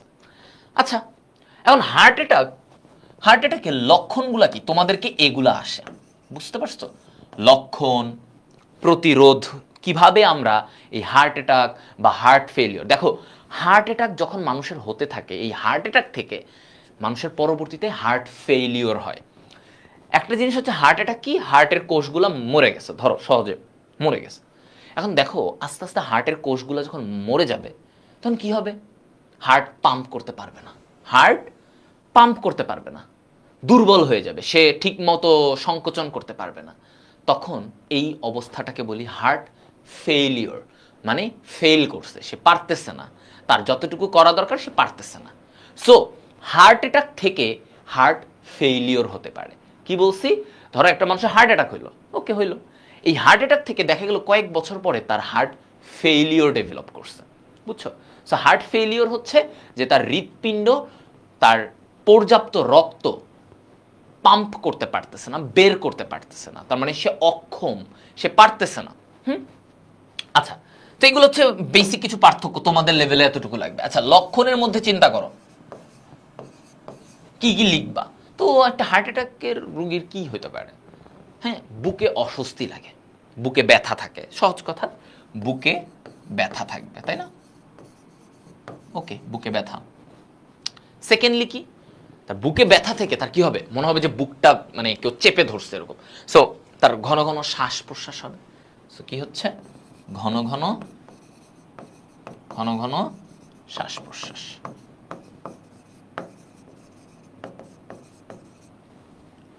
আচ্ছা, ঠিক আছে, ঘন ঘন শ্বাস প্রশ্বাস এরকম হবে। তারপরে কি, এইটার জন্য মনে রাখবে এইভাবে, এইটার জন্য এই যে এত ঘন ঘন শ্বাস নিলে সে ঘুমাইতে পারবে না। তাহলে কি হবে? ঘুমে ব্যাঘাত। 4 নম্বরে কি হবে? ঘুমে ব্যাঘাত। হ্যাঁ, ঘুমে ব্যাঘাত। তাহলে এই জায়গা থেকে তার আবার কি হয়, মানে অনেক সময় এই রোগীদের বমি বমি একটা ভাব দেখা দেয়, ঠিক আছে? বমি বমি ভাব দেখা দেয়, বমি বমি ভাব, এবং সে তার মনে হয় যে তার দেহে কোনো শক্তি পাচ্ছে না, সে শক্তিহীন, তার মনে হবে যে সে কোনো শক্তি পাচ্ছে না, ঠিক আছে? শক্তিহীন। ক্লিয়ার? ওকে ভাইয়া, ব্যারো রিসেপ্টর বাকি আছে। এই যে ব্যারো রিসেপ্টর আপনাদের আসবে না ভাইয়া, তাহলে তো আমি সবই পড়াই দিতে পারি, পুরো হৃৎপিণ্ড পড়াই দিই নাকি, কি বলেন? তাহলে পুরো হৃৎপিণ্ডই পড়াই দিই আপনাদেরকে, পারবেন? পড়তে পারবেন? তাহলে পড়াই দিই, আসেন।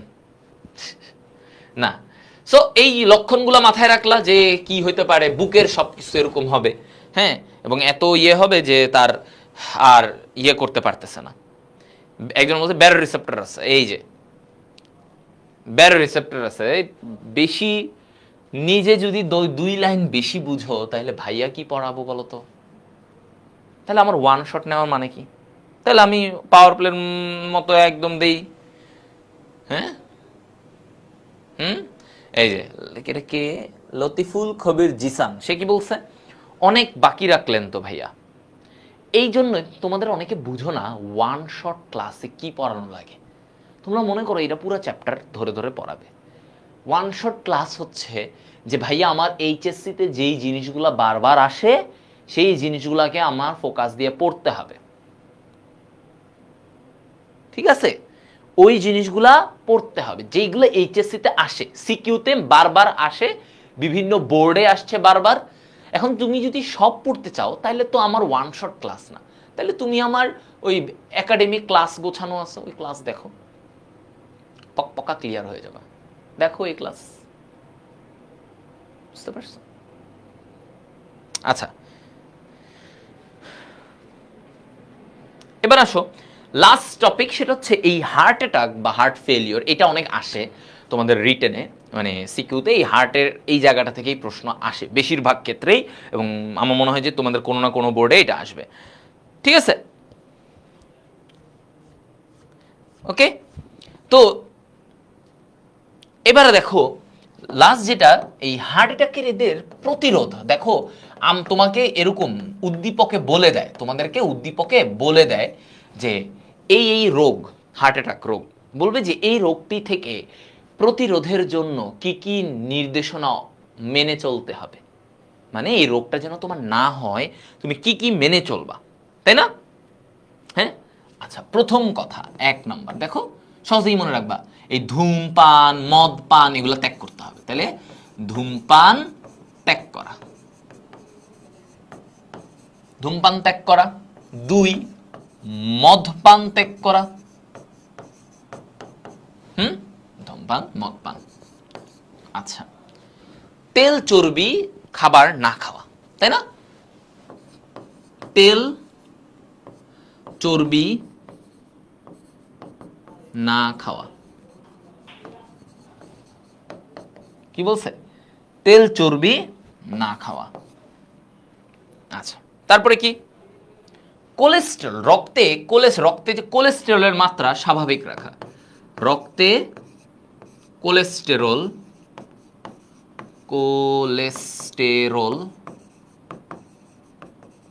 স্বাভাবিক রাখা।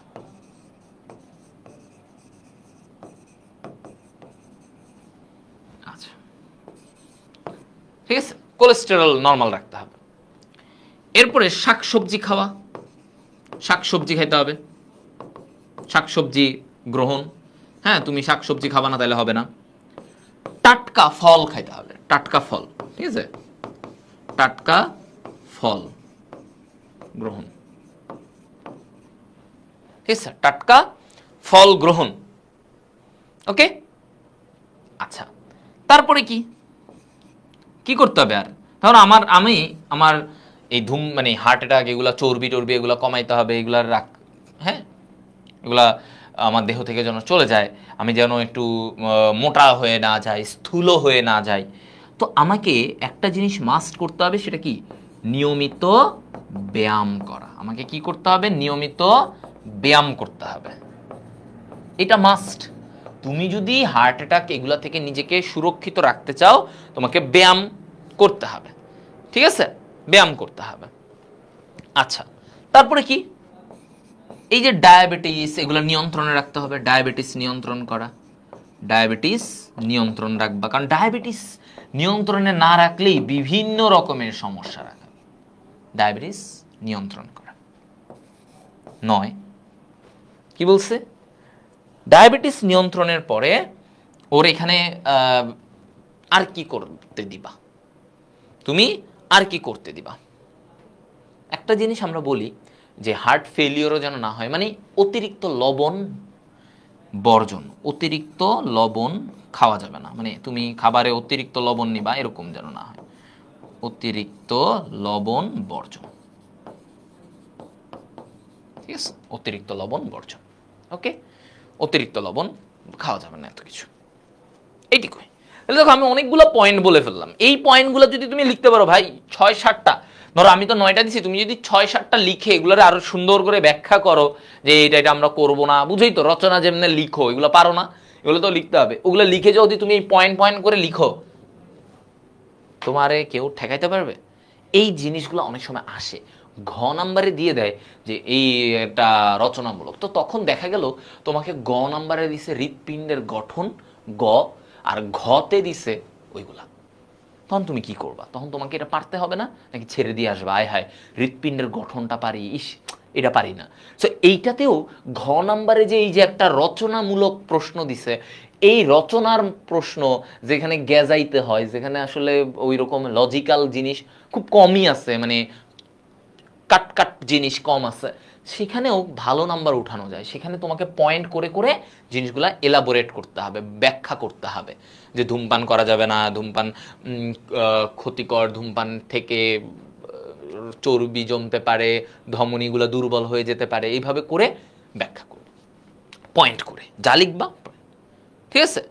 তাহলে এগুলো হচ্ছে প্রতিরোধ। প্রতিকার তোমাদের আসে না। প্রতিকার কি? হার্ট অ্যাটাকের প্রতিকার মানে চিকিৎসা কি? এদিকে নাইট্রোগ্লিসারিন দিতে হবে, ধমনীটাকে প্রসারণ করতে হবে। আমরা ইনস্ট্যান্ট কি দেই? নাইট্রোগ্লিসারিন দিই, ঠিক আছে? আর এই ব্লক সরানোর জন্য আমরা একটা এনজিওপ্লাস্টি করি, একটা অপারেশনের মতো, যে এনজিওপ্লাস্টি, এটা দিয়ে কি করে রিং বসানো হয় সো দ্যাট ওই জায়গায় ব্লকটা আর কখনো না জমে। বুঝতে পারছো? এনজিওপ্লাস্টি করি। আর এমনিতে ওষুধ হিসেবে আমরা নাইট্রোগ্লিসারিন দেই সো দ্যাট ধমনীগুলো প্রসারণ হয়। নাইট্রোগ্লিসারিন দিলে কি হয়? ধমনীগুলো একটু প্রসারিত হয়ে যায়। ওকে, সো এই জিনিসগুলাই তাহলে আমাদের মোটামুটি ডান। হ্যাঁ, ওকে। এইবার দেখো সিকিউ, এবার আমরা সব পারবো। সিকিউ আমরা যা দিব সব পারবো, জাস্ট হয়ে যাবে। দেখো, মানুষের বক্ষগহ্বরে অবস্থিত পেরিকার্ডিয়াম মানে হৃৎপিণ্ডের আবরণ দ্বারা অঙ্গটি নির্দিষ্ট সময় পরপর স্বয়ংক্রিয়ভাবে, এই যে খেয়াল করো, স্বয়ংক্রিয়ভাবে স্পন্দন সৃষ্টি করে। দেখছো? তার মানে কি? নিজে নিজে তার হার্টবিট তৈরি করে। আচ্ছা দেখো, গ নম্বরে কি বলছে? উদ্দীপকে উল্লিখিত প্রক্রিয়াটি বর্ণনা করো। মানে কি? কোন প্রক্রিয়া? এই যে স্বয়ংক্রিয়ভাবে স্পন্দন, তার মানে মায়োজেনিক নিয়ন্ত্রণ। সে নিজে নিজে উদ্দীপনা তৈরি করে, তাহলে মায়োজেনিক। তাহলে তোমাকে এখানে কি লিখতে হবে বলছে? দেখছো, মায়োজেনিক নিয়ন্ত্রণ, ঢাকা বোর্ডেই আসছে। হ্যাঁ, মায়োজেনিক নিয়ন্ত্রণ। আচ্ছা, এরপরে কি? এরপরে দেখো এই জায়গায়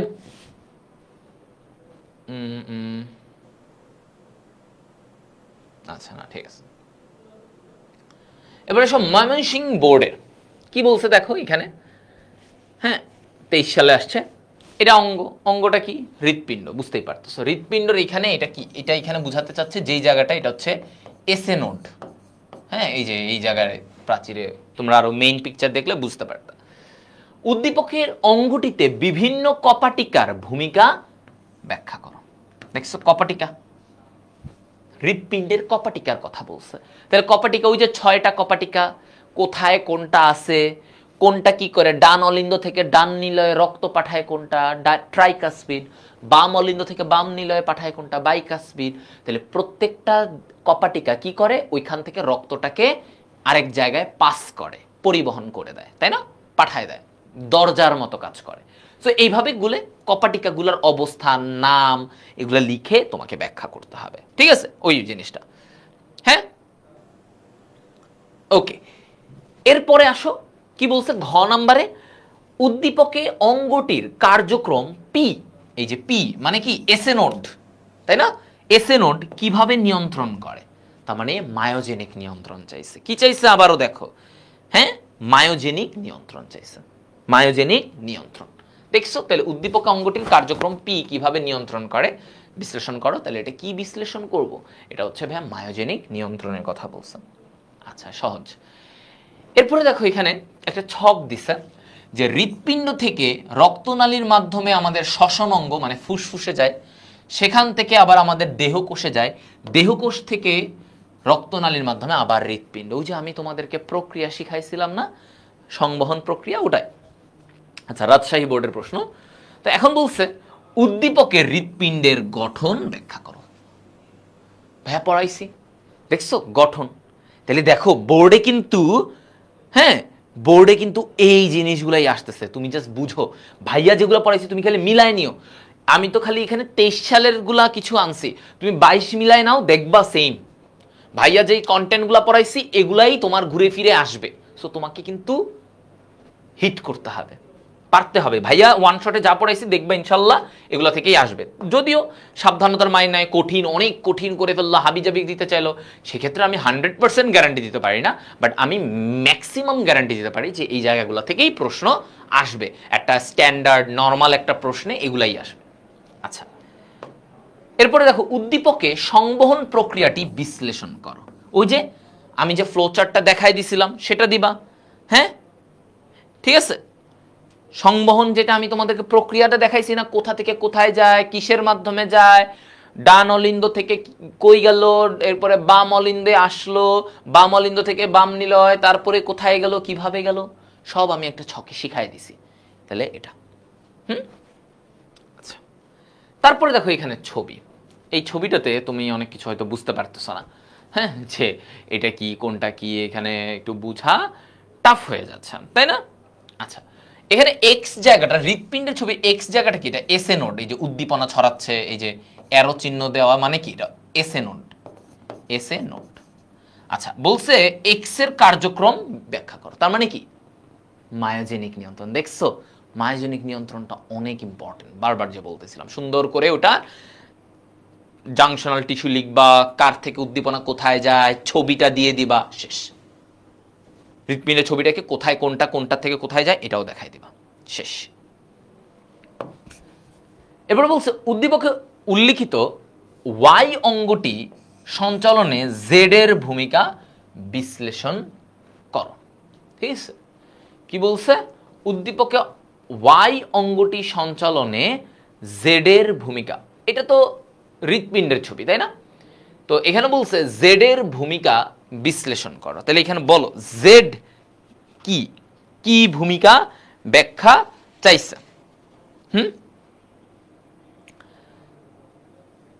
বলতে পারবা?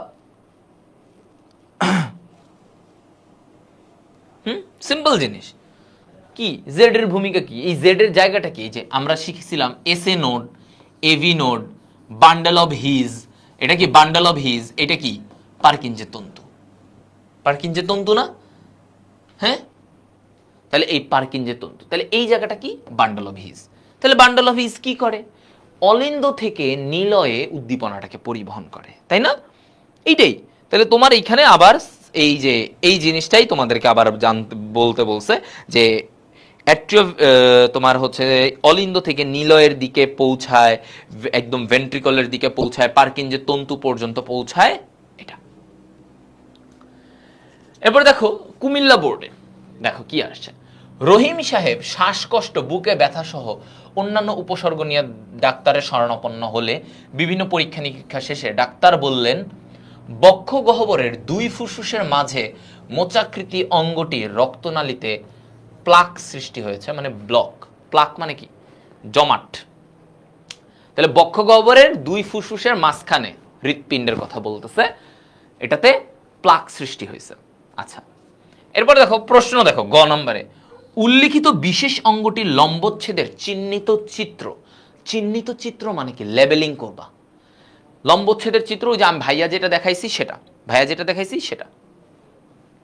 আচ্ছা, ঘ নম্বরে দেখো কি বলছে। উল্লিখিত অঙ্গটির রক্তনালীর জটিলতা নিরসন বড় আকারের অপারেশন ছাড়াই সম্ভব।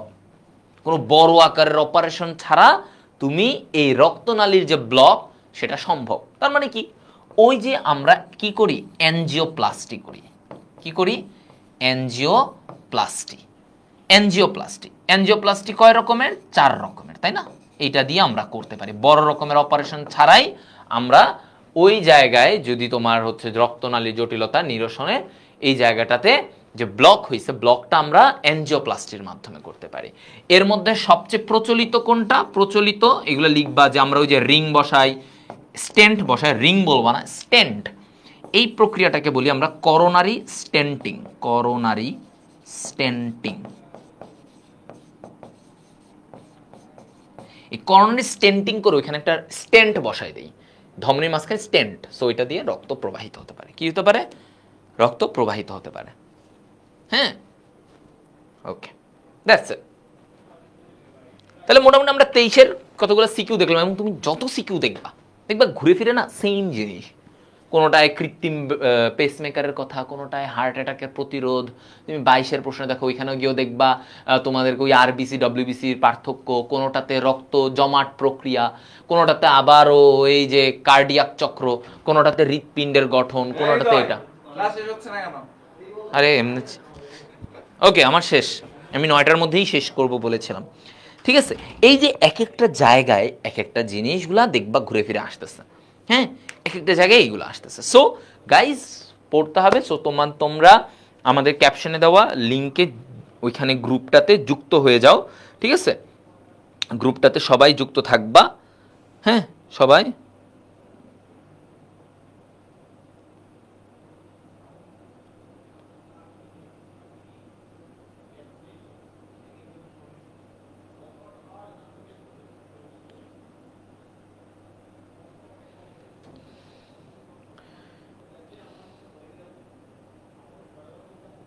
ওকে,